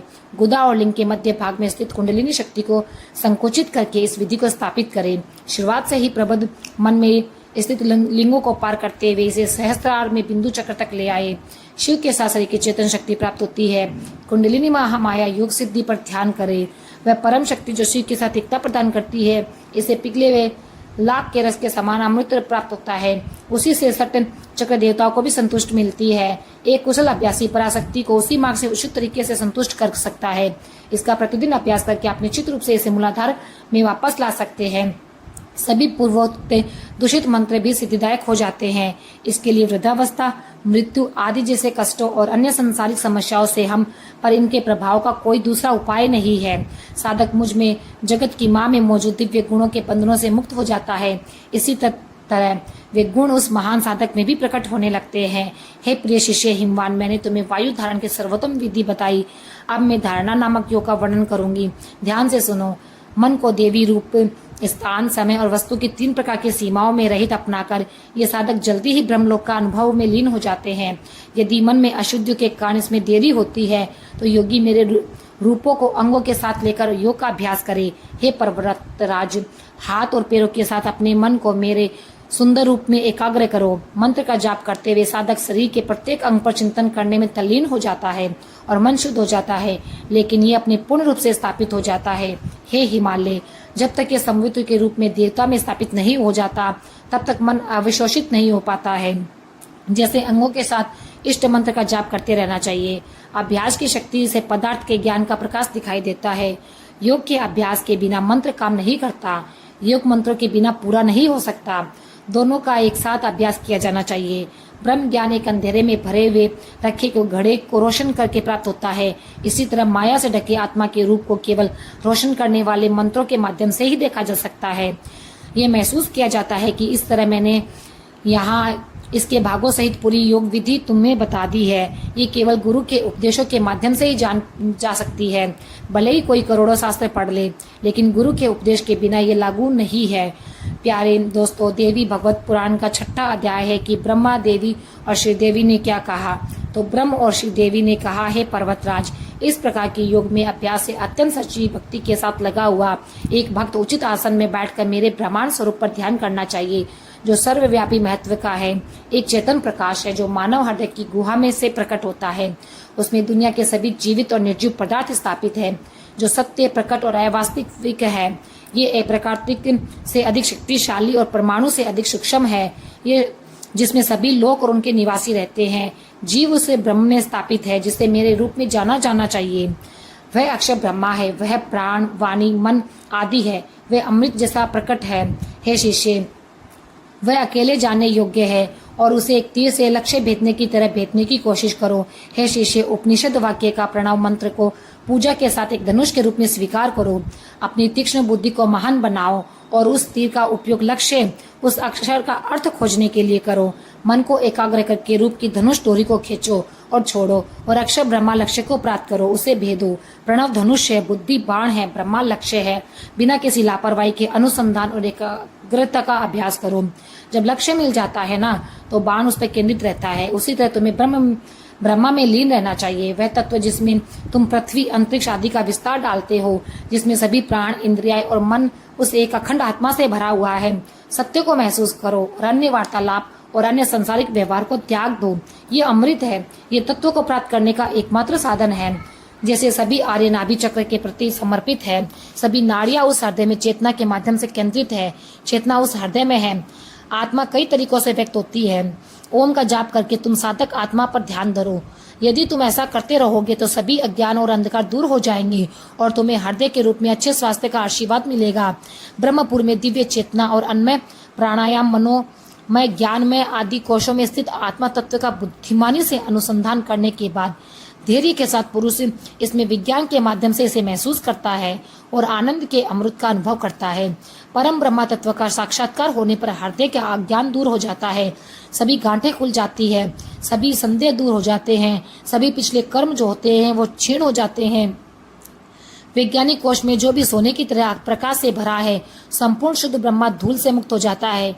प्रकाश जो भी प्रबुद्ध लोग प्रकाश के रूप के माध्यम से ब्रह्मा तत्व को जानते हैं, ना तो सूर्य, ना चंद्रमा, ना तारे और ना ही बिजली संसारिक अग्नि को रोशन करती है। बात क्या हो सकती है? केवल जब ब्रह्मा बोला जाता है तो पूरी दुनिया उसका परिणाम बन जाती है। ये दृश्यमान दिखाई देता है जैसे कि पूरा ब्रह्मांड है, आगे पीछे बाएं दाएं ऊपर नीचे फैला हुआ ये पूरा ब्रह्मांड परम ब्रह्मा है, जिसे ये अनुभव होता वह जाकर श्रेष्ठ पुरुषों का कर्म बन जाता है। ब्रह्म रूप होकर वह एक सुखी मन का होता है, ना तो वह शौक करता है और ना ही किसी की आकांक्षा करता है। जहाँ एक दूसरा जीवन है वहाँ भय की संभावना है। ब्रह्म में वेद के अभाव से कारण ब्रह्म निर्भय हो जाता है। उसे मेरा कोई ज्ञान नहीं, ये मैं ही हूँ जो तुझसे अलग हूँ। हे हिमगिरी, वह ज्ञानी ब्रह्मा मेरा रूप है और मैं स्वयं उसके रूप में हूँ। तुम इसका निश्चय कर सकते हो। जहाँ मेरे रूप को जानने वाला मेरा भक्त रहता है वहाँ मुझे देखा जा सकता है। मैं ना तो किसी तीर्थ स्थान में रहती हूँ और ना ही कैलाश या वैकुंठ जैसे किसी स्थान में, बल्कि जो मेरे रूप के ज्ञान से संपन्न है उनके हृदय कमल में ही मेरा निवास है। यदि मेरा ज्ञानी भक्त एक बार भी मेरी पूजा करता है तो ये करोड़ों पूजा के बराबर फल देती है। वह ज्ञानी भक्त सभी पापों से मुक्त हो जाता है। उसे जन्म देने वाली माँ भी संतुष्ट हो जाती है। ज्ञानी व्यक्ति का मन दुख में तत्वों में लीन हो जाता है और उसे धारण करने वाली पृथ्वी की पुण्यवती हो गई है। हे हिमवान, तुमने ब्रह्मा के ज्ञान में जो प्रश्न पूछा था उसका मैंने पूरा उत्तर दे दिया। आगे कहने के लिए कुछ शेष नहीं है। अपने पुत्र भक्ति से भरे एक गुणी व्यक्ति को ये सलाह केवल एक आज्ञाकारी शिष्य को ही दी जानी चाहिए, अन्यथा कभी भी नहीं। जो साधक अपने इष्ट देव के प्रति अत्यधिक भक्ति रखता है और अपने गुरु के प्रति सम्मान भक्ति रखता है, उस महापुरुष को दिए गए उपदेशों का अर्थ प्रकट होता है। जो गुरुदेव इस ब्रह्म ज्ञान का उपदेश देते हैं वे स्वयं ईश्वर है, उनके प्रति कृतज्ञ होना असंभव है। शिष्य हमेशा उनका दास बना रहता है। पिता से प्राप्त जन्म नष्ट हो जाता है, लेकिन गुरु द्वारा उत्पन्न ब्रह्म की प्राप्ति मृत्यु में कभी नहीं खोती। इसलिए जो गुरु ब्रह्मा का ज्ञान प्रदान करता है उसे पिता से भी श्रेष्ठ कहा जाता है। श्रुति के सब शास्त्रों का सिद्धांत है कि व्यक्ति को कभी भी गुरु को धोखा नहीं देना चाहिए। जो व्यक्ति गुरु ब्रह्म का ज्ञान देता है वह सर्वश्रेष्ठ है। यदि शिव भक्त पर क्रोधित भी हो जाए तो उसे गुरु बचाएगा, वह उसकी रक्षा करने में सक्षम है। लेकिन यदि गुरु स्वयं क्रोधित हो जाए तो शंकर भी उसकी रक्षा नहीं कर सकते, तुम भी नहीं कर सकते। इसलिए हे हिमालय, अपने शरीर, मन और वाणी में श्री गुरु को प्रसन्न करने की पूरी कोशिश करो। व्यक्ति को हमेशा उनकी सेवा के लिए तैयार रहना चाहिए, अन्यथा यदि उस पर कृतज्ञता का आरोप लगता है तो उस पाप का कोई दंड नहीं होगा, कोई प्रायश्चित नहीं। इंद्र ने अथर्व ऋषि को श्राप दिया कि यदि वे ब्रह्म ज्ञान का उपदेश देंगे तो उनका सिर काट दिया जाएगा। एक समय अश्विनी कुमारों ने विधिवत छात्रवृत्ति प्राप्त की, लेकिन देव वैद्य अश्विनी कुमारों ने फिर से ऋषि का सिर जोड़ा और पूरा उपदेश दिया। तुमने हिमालय प्राप्त किया। ये सिद्ध करता है कि कठिनाइयों को सहन करके व्यक्ति बहुत कठिन साधना कर सकता है।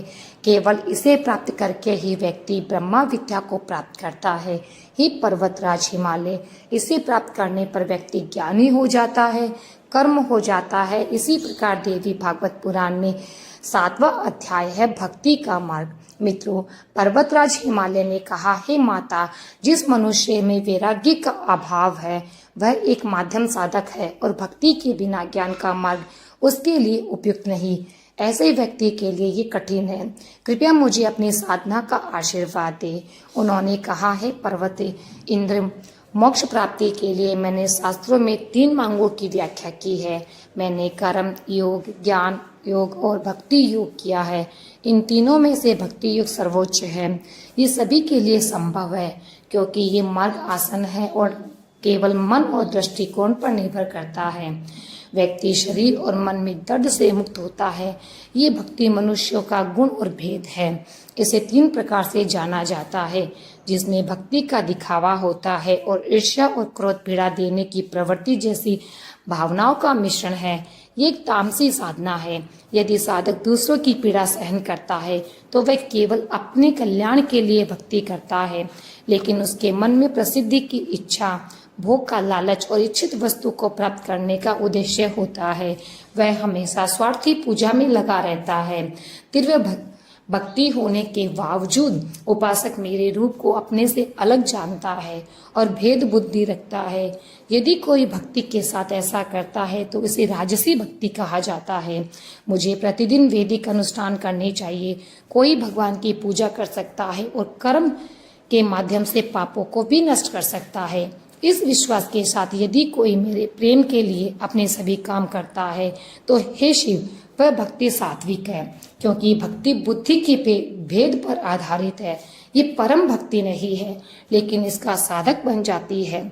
इसकी तुलना में पूर्वोत्तान मेरे दिव्य गुणों के बारे में सुनना, प्रतिदिन मेरे नामों का जाप करना शुभ माना जाता है। अपने मन को रत्नों के भंडार के समान मेरे सौंदर्य के सागर में तेल की निरंतर धारा की तरह केंद्रित रखो। ये सब पराभक्ति इस साधना का अभ्यास है। इस साधना में कभी भी किसी अन्य भौतिक वस्तु की कोई इच्छा नहीं होनी चाहिए।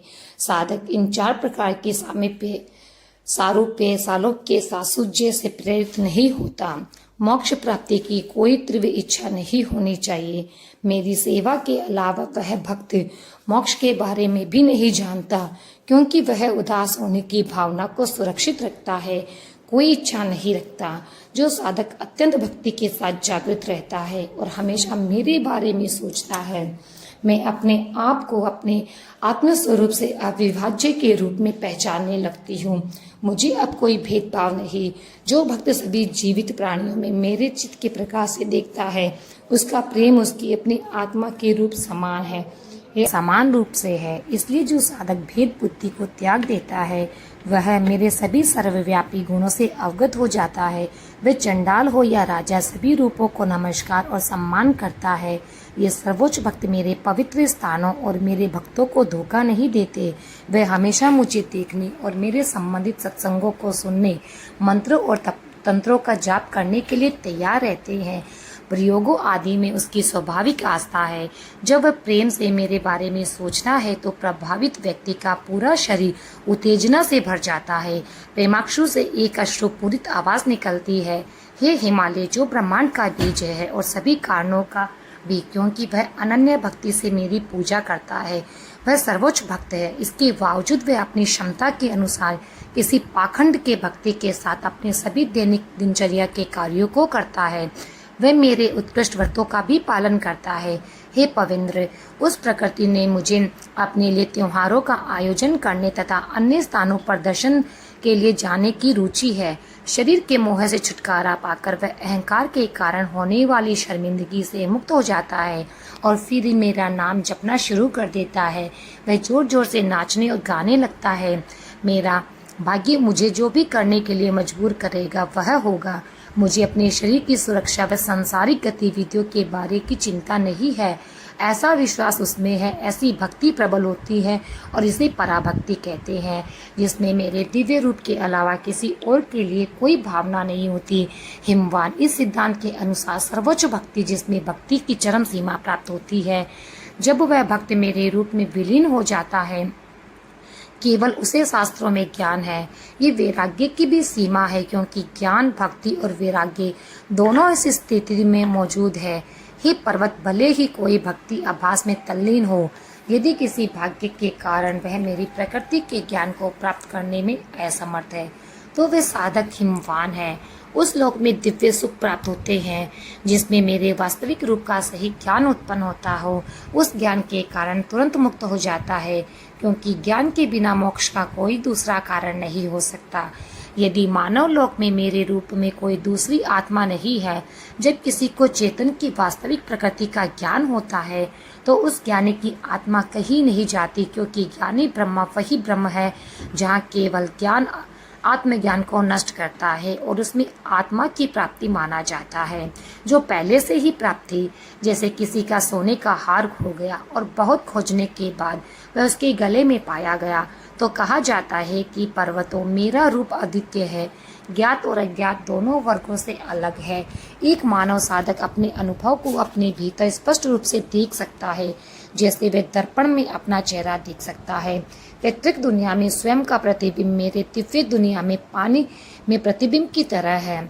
मन में एक स्पष्ट धारणा है, जैसे धूप में छाया और धूप स्पष्ट रूप से दिखाई देती है। ये जीवित और निर्जीव चीजों के बीच अंतर बताती है, लेकिन मेरी प्रकृति की जागरूकता द्वैत जो प्रतिबंधित करती है, ज्ञान निश्चित करती है। भले ही साधक सांसारिक सुखों से गहरा वैरागी हो, यदि वह मोक्ष प्राप्त करने से पहले शरीर छोड़ देता है, तो वह एक कल्प के लिए ब्रह्मलोक का निवासी बन जाता है। उसके बाद वह शुद्ध चरणों वाले एक धनी व्यक्ति के घर में पैदा होता है और फिर से साधना शुरू करता है। जहाँ से उसने छोड़ा था, वहाँ से शुरू करके वह ज्ञान प्राप्त करना जारी रखता है। हे पर्वतराज, ईश्वर का ज्ञान एक जन्म में नहीं बल्कि कई जन्मों में प्राप्त होता है। इसलिए अब से ज्ञान प्राप्त करने के लिए हर संभव प्रयास किया जाना चाहिए, अन्यथा एक बड़ा नुकसान होगा, क्योंकि इस मानव जन्म को फिर से प्राप्त करना दुर्लभ है, और उसमें भी ब्राह्मण कुल में वेदों में शिक्षा प्राप्त करना और भी मुश्किल। मिलने के बाद भी व्यक्ति को संयम, धैर्य, विश्वास, समाधान आदि के अधिकार मिलते हैं। धन प्राप्त करने और इस तरह एक योग्य शिष्य बनकर योग अभ्यास में सफलता प्राप्त करने के लिए एक उत्कृष्ट और ज्ञानी गुरु की कृपा और निकटता का लाभ होना दुर्लभ होता जा रहा है। केवल कई जन्मों के पुण्यों के संचय के कारण ही व्यक्ति को ऐसा जन्म मिलता है, जिसमें शरीर को धार्मिक संस्कार दिए जाते हैं, इंद्रियों में तेज होता है और उनका उपयोग कर कर मुक्ति की इच्छा उत्पन्न होती है। इस तरह सफल साधन प्राप्त करने के बाद जो व्यक्ति ज्ञान के लिए विशेष है, जो प्रयास नहीं करता, उसका जन्म व्यर्थ है। हे पर्वतराज, इसलिए जितना संभव हो ज्ञान का साधक निश्चित रूप से ज्ञान का फल प्राप्त करता है। जैसे घी दूध के हर कण में छिपा होता है, उसी तरह दुनिया की हर धारणा के मन में मंथन का आत्मविज्ञान है। प्रयोग करके और व्यवस्थित चिंतन और निरंतर ध्यान करके व्यक्ति पूरे वेदांत को महसूस करता है। शास्त्र शोर से घोषणा करते हैं कि ज्ञान की प्राप्ति ही अपने जीवन को सफल बनाने का एकमात्र तरीका है। आगे देवी भगवती ने कहा, हिमवान, मैंने संक्षेप में सब कुछ बता दिया, और यदि तुम कुछ सुनना चाहते हो तो बताओ। मित्रों, अब आगे देवी भागवत पुराण का 8वां अध्याय है, देवी के क्षेत्र और व्रतों का वर्णन। मित्रों, अब आगे पर्वतराज हिमवान ने कहा, हे देवताओं की देवी, पृथ्वी पर कितने स्थान पवित्र और आपको प्रिय है, जो दर्शन करने के योग्य है? ये व्रत और त्योहार कौन से हैं जो आपको प्रसन्न करते हैं और जिन्हें सुनने और करने से मनुष्य का कर्म सिद्ध होता है? कृपया मुझे उसके बारे में बताएं। श्री देवी ने कहा, क्योंकि मैं सर्वव्यापी हूँ, सभी दृश्यमान वस्तुएं मेरे स्थान पर है। हर समय ये एक व्रत के रूप में है और हर समय उत्सव के लिए उपयुक्त है। तथापि भक्तों के प्रति महान स्नेह की भावना से प्रेरित होकर मैंने उनमें से कुछ को चुना है, वो अब मैं तुम्हें बताती हूँ। कोल्हापुर मेरा सबसे बड़ा स्थान है, जहाँ लक्ष्मी हर समय निवास करती रहती है। सहादी में माहूमुर व जहाँ परशुराम की माँ रेणुका रहती थी, मेरा परम स्थान है। मेरा तीसरा स्थान तुलजापुर है। मेरा चौथा स्थान सप्तशृंगी है। इसी तरह 5वां हिंगलाज और 6वां ज्वालामुखी, 7वां शाकंभरी, 8वां ब्रह्माणी और 9वां दुर्गा है। सभी स्थान उत्कृष्ट है। सबसे अच्छा स्थान माँ विंध्यवासिनी है। 11वां है रक्त दंतित का, 12वां अन्नपूर्णा, 13वां सबसे अच्छा स्थान कांचीपुरम है, 14वां भीमा देवी का सबसे अच्छा स्थान व 15वां विमला देवी का स्थान, 16वां महास्थान चंद्रकला देवी का कर्नाटक में और 17वां कौशिकी माता का स्थान, 18वां श्री नीलांबरी का सबसे अच्छा स्थान, 19वां स्थान चामुंडेश्वरी में है और 20वां स्थान श्रीनगर है और 21वां स्थान महास्थान नेपाल में गुहकाली का है, 22वां मीनाक्षी देवी का परम स्थान चिदम्बरम में स्थित है, 23वां स्थान शिव और काम के युद्ध क्षेत्र का महान स्थान है जहाँ सुंदर जगदम्बा एकांत में बैठी है, पराशक्ति यहाँ स्थापित है। ये 24वां स्थान है। 25वां स्थान मलदसा देवी का है। 26वां स्थान योगेश्वरी देवी के नाम से जाना जाता है। 27वां स्थान चीन में नील सरस्वती के रूप में है। वैद्यनाथ में बगलामुखी का सबसे अच्छा स्थान 28वां है और मेरा स्थान 29वां है। श्रीमद भुवनेश्वरी देवी मणिद्वीप में सती के योनि मंडल के 30वें रूप में है और कामाख्या के नाम से प्रसिद्ध त्रिपुरा भैरवी का स्थान महामाया का निवास है और पृथ्वी के सभी क्षेत्रों में रत्न मौजूद है। इस पृथ्वी पर इससे अधिक रत्न कहीं नहीं। जगदम्बा के लिए इससे बेहतर कोई स्थान नहीं। इस स्थान पर भगवती साक्षात विराजमान है। यहाँ की भूमि रजस्वला है। इस कामाख्या स्थान में स्थित सभी पर्वत वास्तव में देवता है और उन पर्वतों में देवताओं के कई अन्य महत्वपूर्ण निवास है और सभी विद्वान मानते हैं कि पृथ्वी एक रूप है। कामाख्या योनि मंडल से बेहतर कोई दूसरा स्थान नहीं। इसके अलावा अन्य स्थान इस प्रकार से है। पुष्कर क्षेत्र में श्री गायत्री देवी, अमरेश में चंडिका और प्रयास क्षेत्र में पुष्कर, जहाँ नेमिस नामक स्थान क्षेत्र में लिंग धारणी पुष्करणी है। मुंडी नामक महान स्थान में दम परमेश्वरी भारी सामग्री में और नकुल स्थान में नीलकेश्वरी है। हरिश्चंद्र में चंद्रिका, श्रीनगर में शंकरी, जपेश्वर में त्रिशूला और अमृतकेश्वर में श्री महाकाल उज्जैनी और शंकरी देवी का सूक्ष्म रूप है। मध्यम केश्वर भैरवी श्रवाणी नामक महान क्षेत्र में और केदारेश्वर में आशीर्वाद देने वाली देवी है। गयाजी में मंगला देवी, कुरुक्षेत्र में स्थानुप्रिया, नकुरु क्षेत्र में स्वयंभू देवी है। कणखल में उग्रा, विशेष अट्टहास में विमलेश्वरी है। एक महान नदी महानंदा और महेंद्र है। भीमनाथ क्षेत्र में भीमेश्वरी वस्त्र पत्थर स्थित है। शंकरी भवानी क्षेत्र में रुद्राणी अर्धकोटि क्षेत्र में है। विशाल साक्षी महालय में महाभागा, गोकर्ण में भद्रकर्णी और भद्रकर्ण में भद्रा है। सुवर्ण स्थान में, उपलाक्षी स्थान में, विष में, कमलालय में, कमलों में और छत्तीसगढ़ लंका में, मुकुट में भयंकर कुंडलिका, सांड में सबरी, मंडलेश्वर में और कलंजा पर्वत में काली, शंकु के कान में ध्वनि, सब्र में स्थूल, स्थूल और बुद्धिमान लोग परमेश्वर मेरे हृदय कमल में स्थित है। ही पर्वत राज, वे सभी मुझे बहुत प्रिय स्थान है। पहले उन क्षेत्रों की महानता सुनो, फिर उनमें वर्णित विधि का पालन करो। पूजा करने के लिए सभी क्षेत्र काशी में ही है। देवी के प्रति समर्पित होने के कारण इन स्थानों का एक हिस्सा होने के नाते व्यक्ति को नियमित रूप से देवी के मंदिर जाना चाहिए, मंत्रों का जाप करना चाहिए। लगातार अपने चरण अरविंद का ध्यान करने वाला भक्त निश्चित रूप से सभी बंधनों से मुक्त हो जाता है। जो व्यक्ति सुबह उठकर ऊपर वर्णित देवी के नामों का पाठ करता है, उनके पाप नष्ट हो जाते हैं। हे हिमवान, जो पुरुष श्राद्ध के समय ब्राह्मणों को प्रार्थना अर्पित करते हैं, वे उसी क्षण राख में मिल जाते हैं। जो अपनी आंखों के सामने इन शुद्ध नामों का पाठ करता है, उसके सभी पूर्वज मुक्त हो जाते हैं और परम मोक्ष प्राप्त करते हैं। हे शुभ हिमवान, अब स्त्रियां और पुरुष प्रयास करके इसे प्राप्त करते हैं।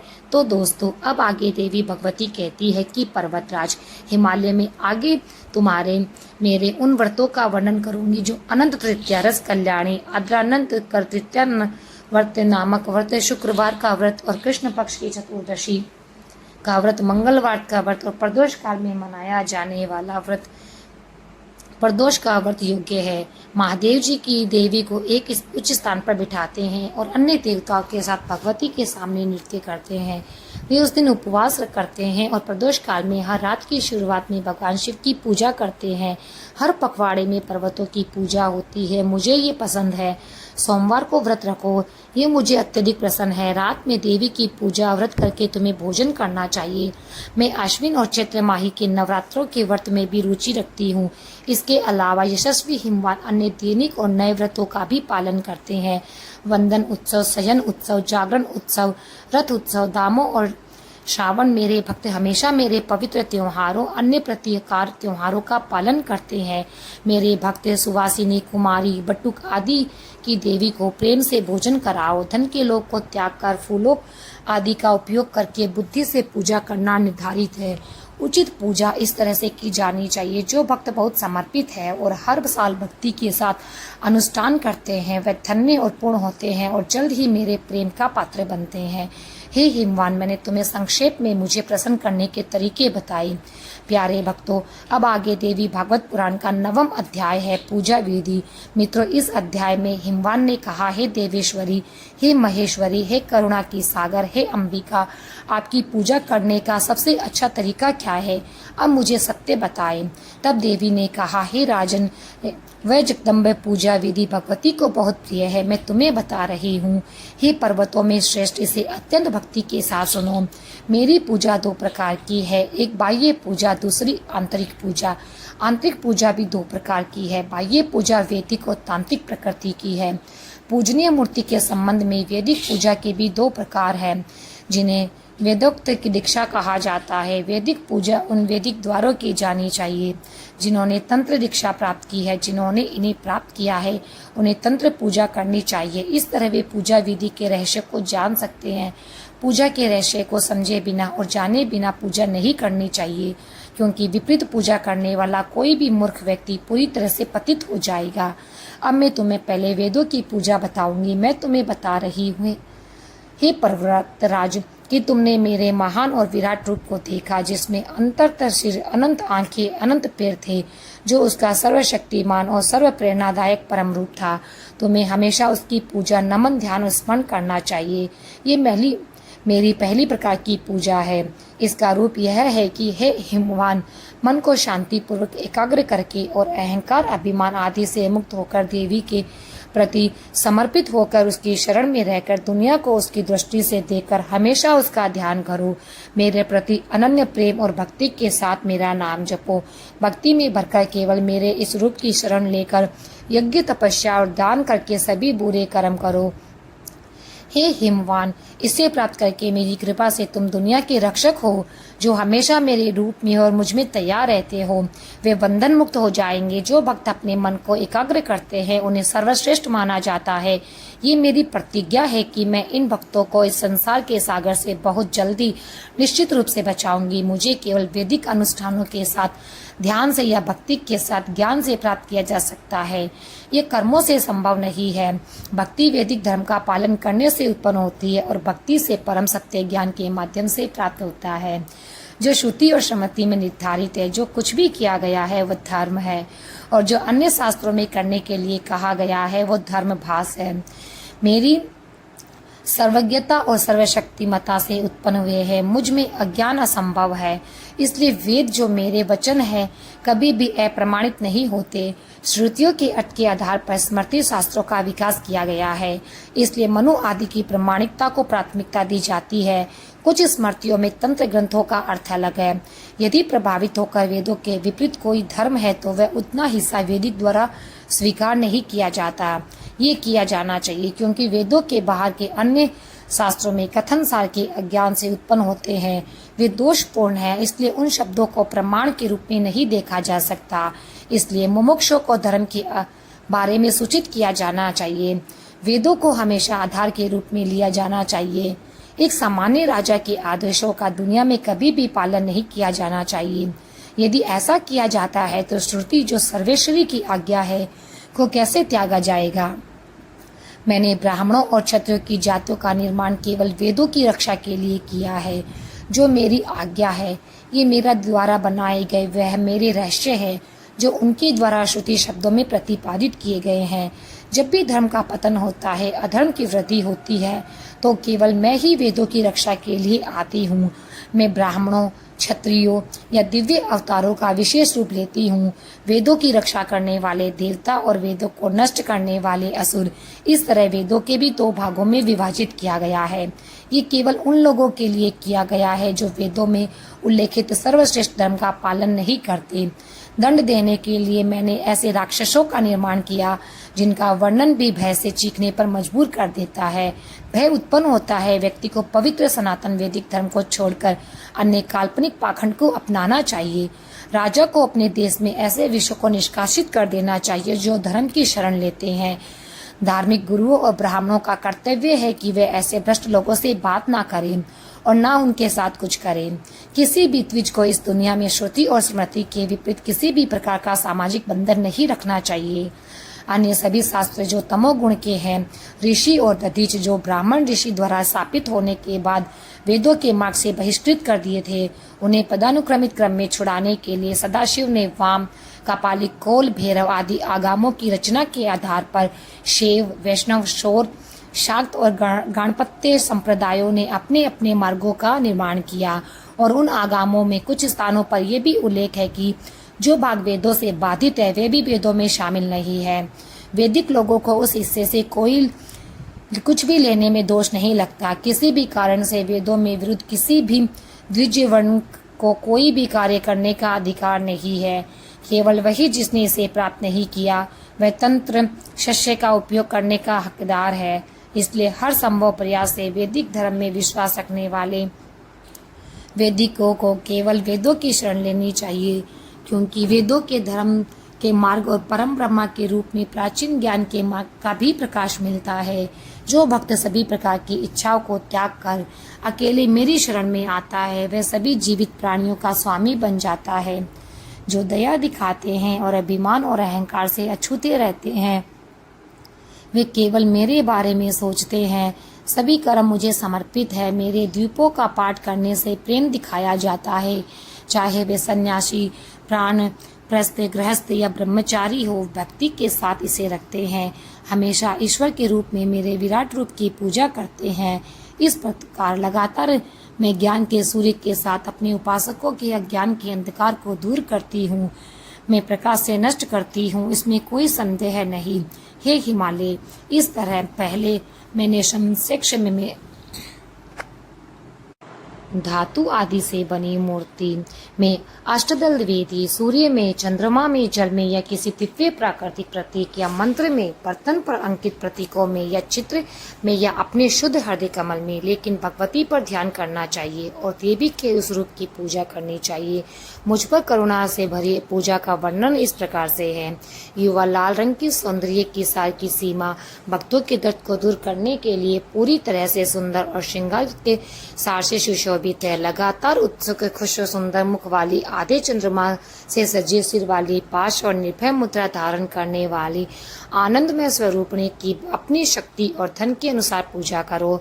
जब तक व्यक्ति को आंतरिक पूजा करने का अधिकार नहीं मिल जाता तब तक वह व्यक्ति को उपचार के माध्यम से बाह्य पूजा करनी चाहिए। जब व्यक्ति की आंतरिक पूजा का अधिकार प्राप्त कर लिया हो तो बाह्य पूजा का सहारा लेना बाह्य पूजा का अधिकार है। मन को चेतन तत्व में डुबोने की कोई आवश्यकता नहीं। ये बिना किसी उपाधि की आंतरिक ऊर्जा है। मुझ में निहित अखंड ज्ञान मेरा परम रूप है। मेरे निहित रूप में बिना किसी विचार के मन में चेतन रूप से परे सब कुछ भ्रामक है। इसलिए मन को शांत रखो। योग करके दुनिया के विनाश के लिए व्यक्ति को आत्मरूप लेना चाहिए। सर्वसाक्षी भगवती की पूजा करनी चाहिए।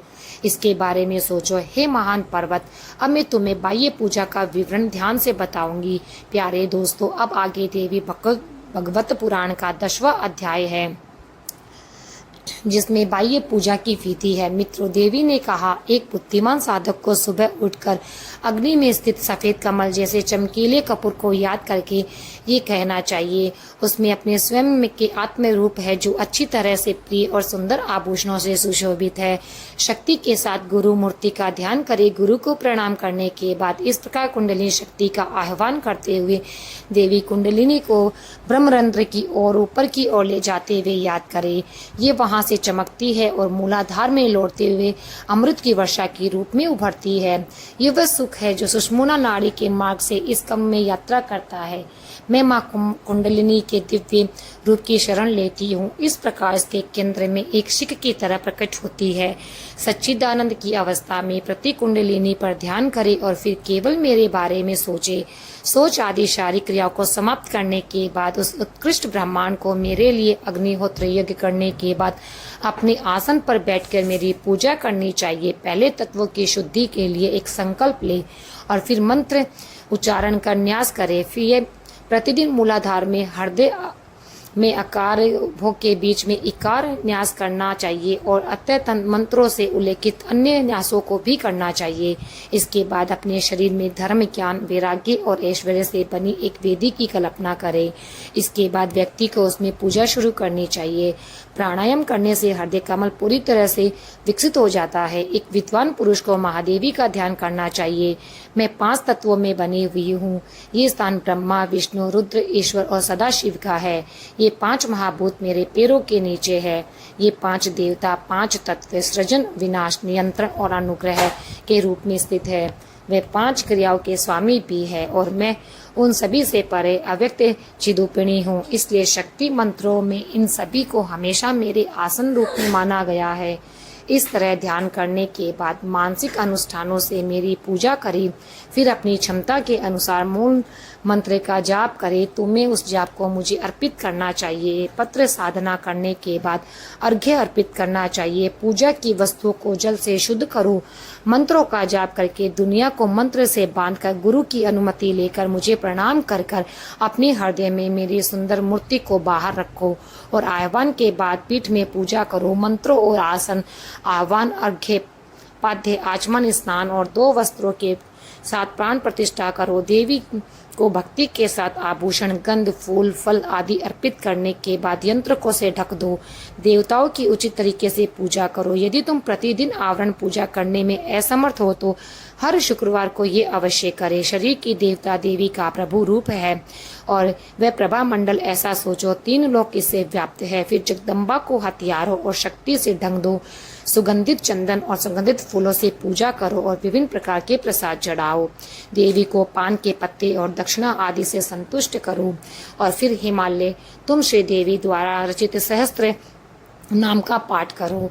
राजतंत्र ग्रंथों में उल्लेखित महाविद्या का कवच, देवी सूक्त, देवी अथर्व, श्री ऋषि शीर्ष और श्री भुवनेश्वरी उपनिषद आदि का पाठ करके, मंत्रों का पाठ करके जगदम्बा को प्रसन्न करो और हृदय से प्रेम से बार बार क्षमा मांगनी चाहिए। रोमांचित शरीर, प्रेम आंखों, गले के साथ मेरी प्रसन्नता के लिए गीत और वाद्य यंत्र आदि के साथ नृत्य और घोषणाएं करो, क्योंकि वेद और पुराण से ही मेरे रूप की व्याख्या की गई है। इसलिए पूजा के दौरान उन शास्त्रों का पाठ संतोष का स्रोत है। ही मेरे अनन्य भक्त, अपने शरीर की सहित अपना संपूर्ण अस्तित्व मुझे समर्पित कर दो और ब्राह्मणों, विवाहित महिलाओं, कुंवारी लड़कियों और अन्य सामान्य लोगों के लिए दैनिक काम करो। लोगों के बीच देवी का रूप देकर उन्हें भोजन कराओ, फिर उन्हें प्रणाम करके उनकी सेवा करो। हे श्रेष्ठ व्रतधारी, भगवती को अपने हृदय में मुद्रा के साथ विसर्जित करो।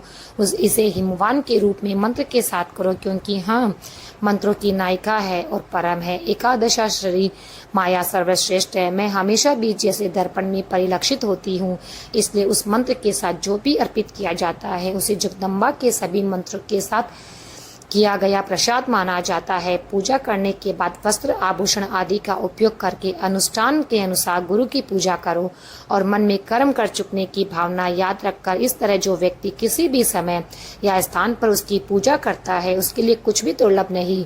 मेरी मृत्यु के बाद मेरा निवास मणिद्वीप उसका पूर्ण निवास बन जाता है। इस तरह जो लोग देवी की पूजा करते हैं स्वयं को देवता मानते हैं। हम हमेशा उसे नमन करते हैं। हे हिमालय, यह महादेवी भगवती की पूजा विधि है। मैंने ये सुना है कि इन सब पर चर्चा करने के बाद अपने अधिकार के अनुसार मेरी पूजा करो। ऐसा करने से तुम पूर्ण हो जाओगे। हे हिमालय, मेरे इस गीता शास्त्र को कभी भी दुष्ट और कुटिल या बुरे दिल वाले लोगों को मत बताना। इस प्रकार की पूजा अनाधिकारी को प्रकट करना अपनी माँ को निवस्त्र करने जैसा अपराध है। इसलिए जितना हो सके करो और हमेशा गीता शास्त्र के रहस्य को गुप्त रखना का प्रयास करो। गुरु और देवी की प्रति भक्ति रखने वाले शिष्य या सबसे बड़े पुत्र को अच्छे सुव्यवस्थित गुणों वाले भक्ति को आशीर्वाद मिलता है। ये ज्ञान देना उचित है। श्राद्ध के समय जो व्यक्ति इस गीता शास्त्र का पाठ करता है, ब्राह्मणों के समान ही करता है, उसे सभी पूर्वज संतुष्ट हो जाते हैं और परम पद प्राप्त करते हैं। व्यास जी ने हिमालय से कहा और ये कहने के बाद देवी वहां से गायब हो गई। सभी देवता देवी के दर्शन पाकर बहुत प्रसन्न हुए और उसके बाद देवी हिमालय के घर गई। उनके नाम गौरी और हेमावती आदि उनके प्रकट होने का कारण प्रसिद्ध हुए। हिमालय ने गौरी का विवाह सदा शिव से संपन्न कराया। गौरी ने स्कंद कार्तिकेय को जन्म दिया। मैंने तुम्हें गीता का रहस्य बताया जिसने युद्ध में तारक और सूर्यपद्य को मारा। ये रहस्य प्रकट हुआ था, इसे किसी और को मत बताने। ये देवी गीता भगवती का परम रहस्य है, इसलिए इसे गुप्त रखने की कोशिश करना। हे निर्दोष जन्मेजय, तुमने जो पूछा उन सभी के उत्तर संक्षेप में दिए हैं। श्री महादेव जी ने कहा। इस प्रकार श्री पार्वती के मुख से योग का श्रेष्ठ सार सुनने के बाद महान पर्वत हिमालय जीवन मुक्त हो गए और महेश्वरी ने भी गिरिराज को योग का वरदान दिया। ऐसा खेल कर गिरिराज हिमालय एक सामान्य बच्चे की तरह माँ का दूध पीने लगे। एक भव्य उत्सव भी बड़ी खुशी और उत्साह के साथ आयोजित किया गया, जैसा किसी ने कहीं भी नहीं देखा हो, ना सुना हो। छठे दिन षष्ठी देवी की पूजा करने के बाद 10वें दिन पर्वतराज हिमालय ने उन्हें पार्वती का सार्थक नाम दिया। इस प्रकार तीनों लोकों की माता शाश्वत स्वरूपिणी महाप्रकृति मेनका के गर्भ में जन्मी और हिमालय के घर में रहती है। जो मनुष्य पार्वती द्वारा हिमालय को बताए गए उत्कृष्ट योग का पाठ करता है, उनके लिए मोक्ष आसान हो जाता है। मुनिवर भगवती श्रवाणी उस मनुष्य पर हमेशा दयालु रखते हैं, वह प्रसन्न रहती है। उसके हृदय में देवी पार्वती के प्रति एक मजबूत भक्ति विकसित होती है। अष्टमी, नवमी और चतुर्दशी तिथियों पर जो व्यक्ति भक्ति के साथ श्री पार्वती गीता का पाठ करता है, वह जीवन से मुक्त हो जाता है। तो प्यारे भक्तों, शरद काल के दौरान महाअष्टमी तिथि पर उपवास करके जो व्यक्ति इसका पाठ करता है, पूरी रात जागता रहता है, उसके गुणों का मैं क्या ही वर्णन करूं। वह मनुष्य जो दुर्गा का भक्त है, सभी देवताओं द्वारा पूजा जाता है। इंद्र आदि लोकपाल उसके आदेश के अधीन हो जाते हैं। वह स्वयं भगवती की कृपा से प्राप्त होता है और उसके ब्रह्म हत्या आदि पापी नष्ट हो जाते हैं। उसी सभी गुणों और लंबी आयु वाला एक पुत्र प्राप्त होता है। उसके शत्रु नष्ट हो जाते हैं। उसे शाश्वत कल्याण प्राप्त होता है। अमावस्या की तिथि के आगमन पर जो व्यक्ति भक्ति के साथ इस श्री पार्वती गीता का पाठ करता है, वह सभी पापों से मुक्त हो जाता है और दुर्गा के समान हो जाता है। जो बेल के पेड़ की पूजा करता है, दुर्गा की उपस्थिति में आधी रात को बैठकर इसका पाठ करता है, उसे 1 वर्ष के भीतर दुर्गा के साक्षात दर्शन के रूप से आशीर्वाद मिलेगा। नारद जी इसकी पुष्टि करते हैं। इस देवी गीता के पाठ के बराबर पृथ्वी पर कोई पुण्य नहीं। हे श्रेष्ठ ऋषियों, इस दुनिया में तपस्या, यज्ञ, ध्यान आदि जैसे कर्मों के फल सीमित है, लेकिन इसके पाठ की कोई सीमा नहीं। यह श्रीमद् भागवत देवी पुराण हमें केवल कथाएं नहीं सुनाता, अपितु जीवन जीने की कला सिखाता है। ये हमें बताता है कि हर परिस्थिति में, हर चुनौती में एक दिव्य शक्ति हमारे साथ है, जो हमारा मार्गदर्शन और हमारी रक्षा करने के लिए सदैव तत्पर रहती है। हमें केवल पूर्ण श्रद्धा और विश्वास के साथ उसकी ओर मुड़ने की आवश्यकता है। जीवन का मार्ग कांटों से भरा हो सकता है, अंधकार घना हो सकता है और निराशा से बादल हमें घेर सकते हैं, लेकिन याद रखें, जिस प्रकार सबसे घनी रात के बाद ही सूर्य का प्रकाश तेज प्रखर होता है, उसी प्रकार सबसे कठिन परीक्षाओं के बाद ही आत्मा अपने वास्तविक स्वरूप को पहचानती है। अपने भीतर की शक्ति को पहचानो, जो स्वयं उस जगदम्बा का अंश है। तुम साधारण नहीं हो, तुम अनंत संभावनाओं से के पुंज हो। हर श्वास जो तुम लेते हो, वह उस दिव्य चेतना का उपहार है। उसे व्यर्थ मत जाने दो। उठो, जागो और अपने लक्ष्य की प्राप्ति तक रुको मत। तुम्हारे भीतर संपूर्ण ब्रह्मांड को बदलने की क्षमता है। अपने मन को शुद्ध करो, अपने कर्मों को निस्वार्थ बनाओ और प्रेम को अपना मार्गदर्शक बनाओ। जब तुम इस मार्ग पर चलोगे तो तुम पाओगे कि संपूर्ण अस्तित्व तुम्हारी सहायता के लिए आगे आ रहा है, क्योंकि तुम अकेले नहीं हो। वे आदि शक्ति, वह महामाया सदैव तुम्हारे साथ है, तुम्हारे भीतर है। यही परम ज्ञान है, यही परम सत्य है।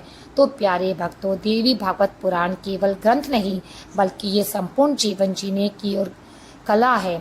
इसमें भक्ति, ज्ञान, धर्म, कर्म और मोक्ष सभी का अद्भुत समन्वय है। यह हमें सिखाता है कि जब हम सच्चे मन से माँ की आराधना करते हैं, तो हर कठिनाई मिट जाती है, जीवन में नई ऊर्जा का संचार होता है। इस पुराण का श्रवण और पाठ करने से हृदय में भक्ति का दीप प्रज्वलित होता है, मन को शांति मिलती है और माँ दुर्गा की अपार कृपा प्राप्त होती है। विशेषकर नवरात्रि के पावन दिनों में इसका श्रवण और इसका पाठ करना अत्यंत शुभ माना गया है। ऐसा करने से माँ दुर्गा प्रसन्न होती है और अपने भक्तों के जीवन से दरिद्रता, दुख और भय का नाश कर देती है। इसलिए आइए हम सब मिलकर इस अद्भुत पुराण का सार अपने जीवन में उतारें और माँ की भक्ति में लीन होकर अपने जीवन को मंगलमय बनाएं। प्यारे भक्तों, विश्वास है कि आपको आज का वीडियो जरूर पसंद आया होगा। देवी भागवत पुराण की ये अमृत वाणी हमारे जीवन को सही दिशा देती है और हमें माँ की भक्ति से जोड़ती है। इसलिए आपसे निवेदन है कि इस वीडियो को ज़्यादा से ज़्यादा लोगों तक पहुँचाएं और यदि आपने अभी तक सब्सक्राइब नहीं किया हमारे चैनल को तो सब्सक्राइब कर लें, ताकि नवरात्रि और देवी माँ से जुड़ी ऐसी ही ज्ञानवर्धक और प्रेरणादायक पुराण हम आपको बताते रहें। जय माता दी। ध्यान रखें। आप सभी का धन्यवाद।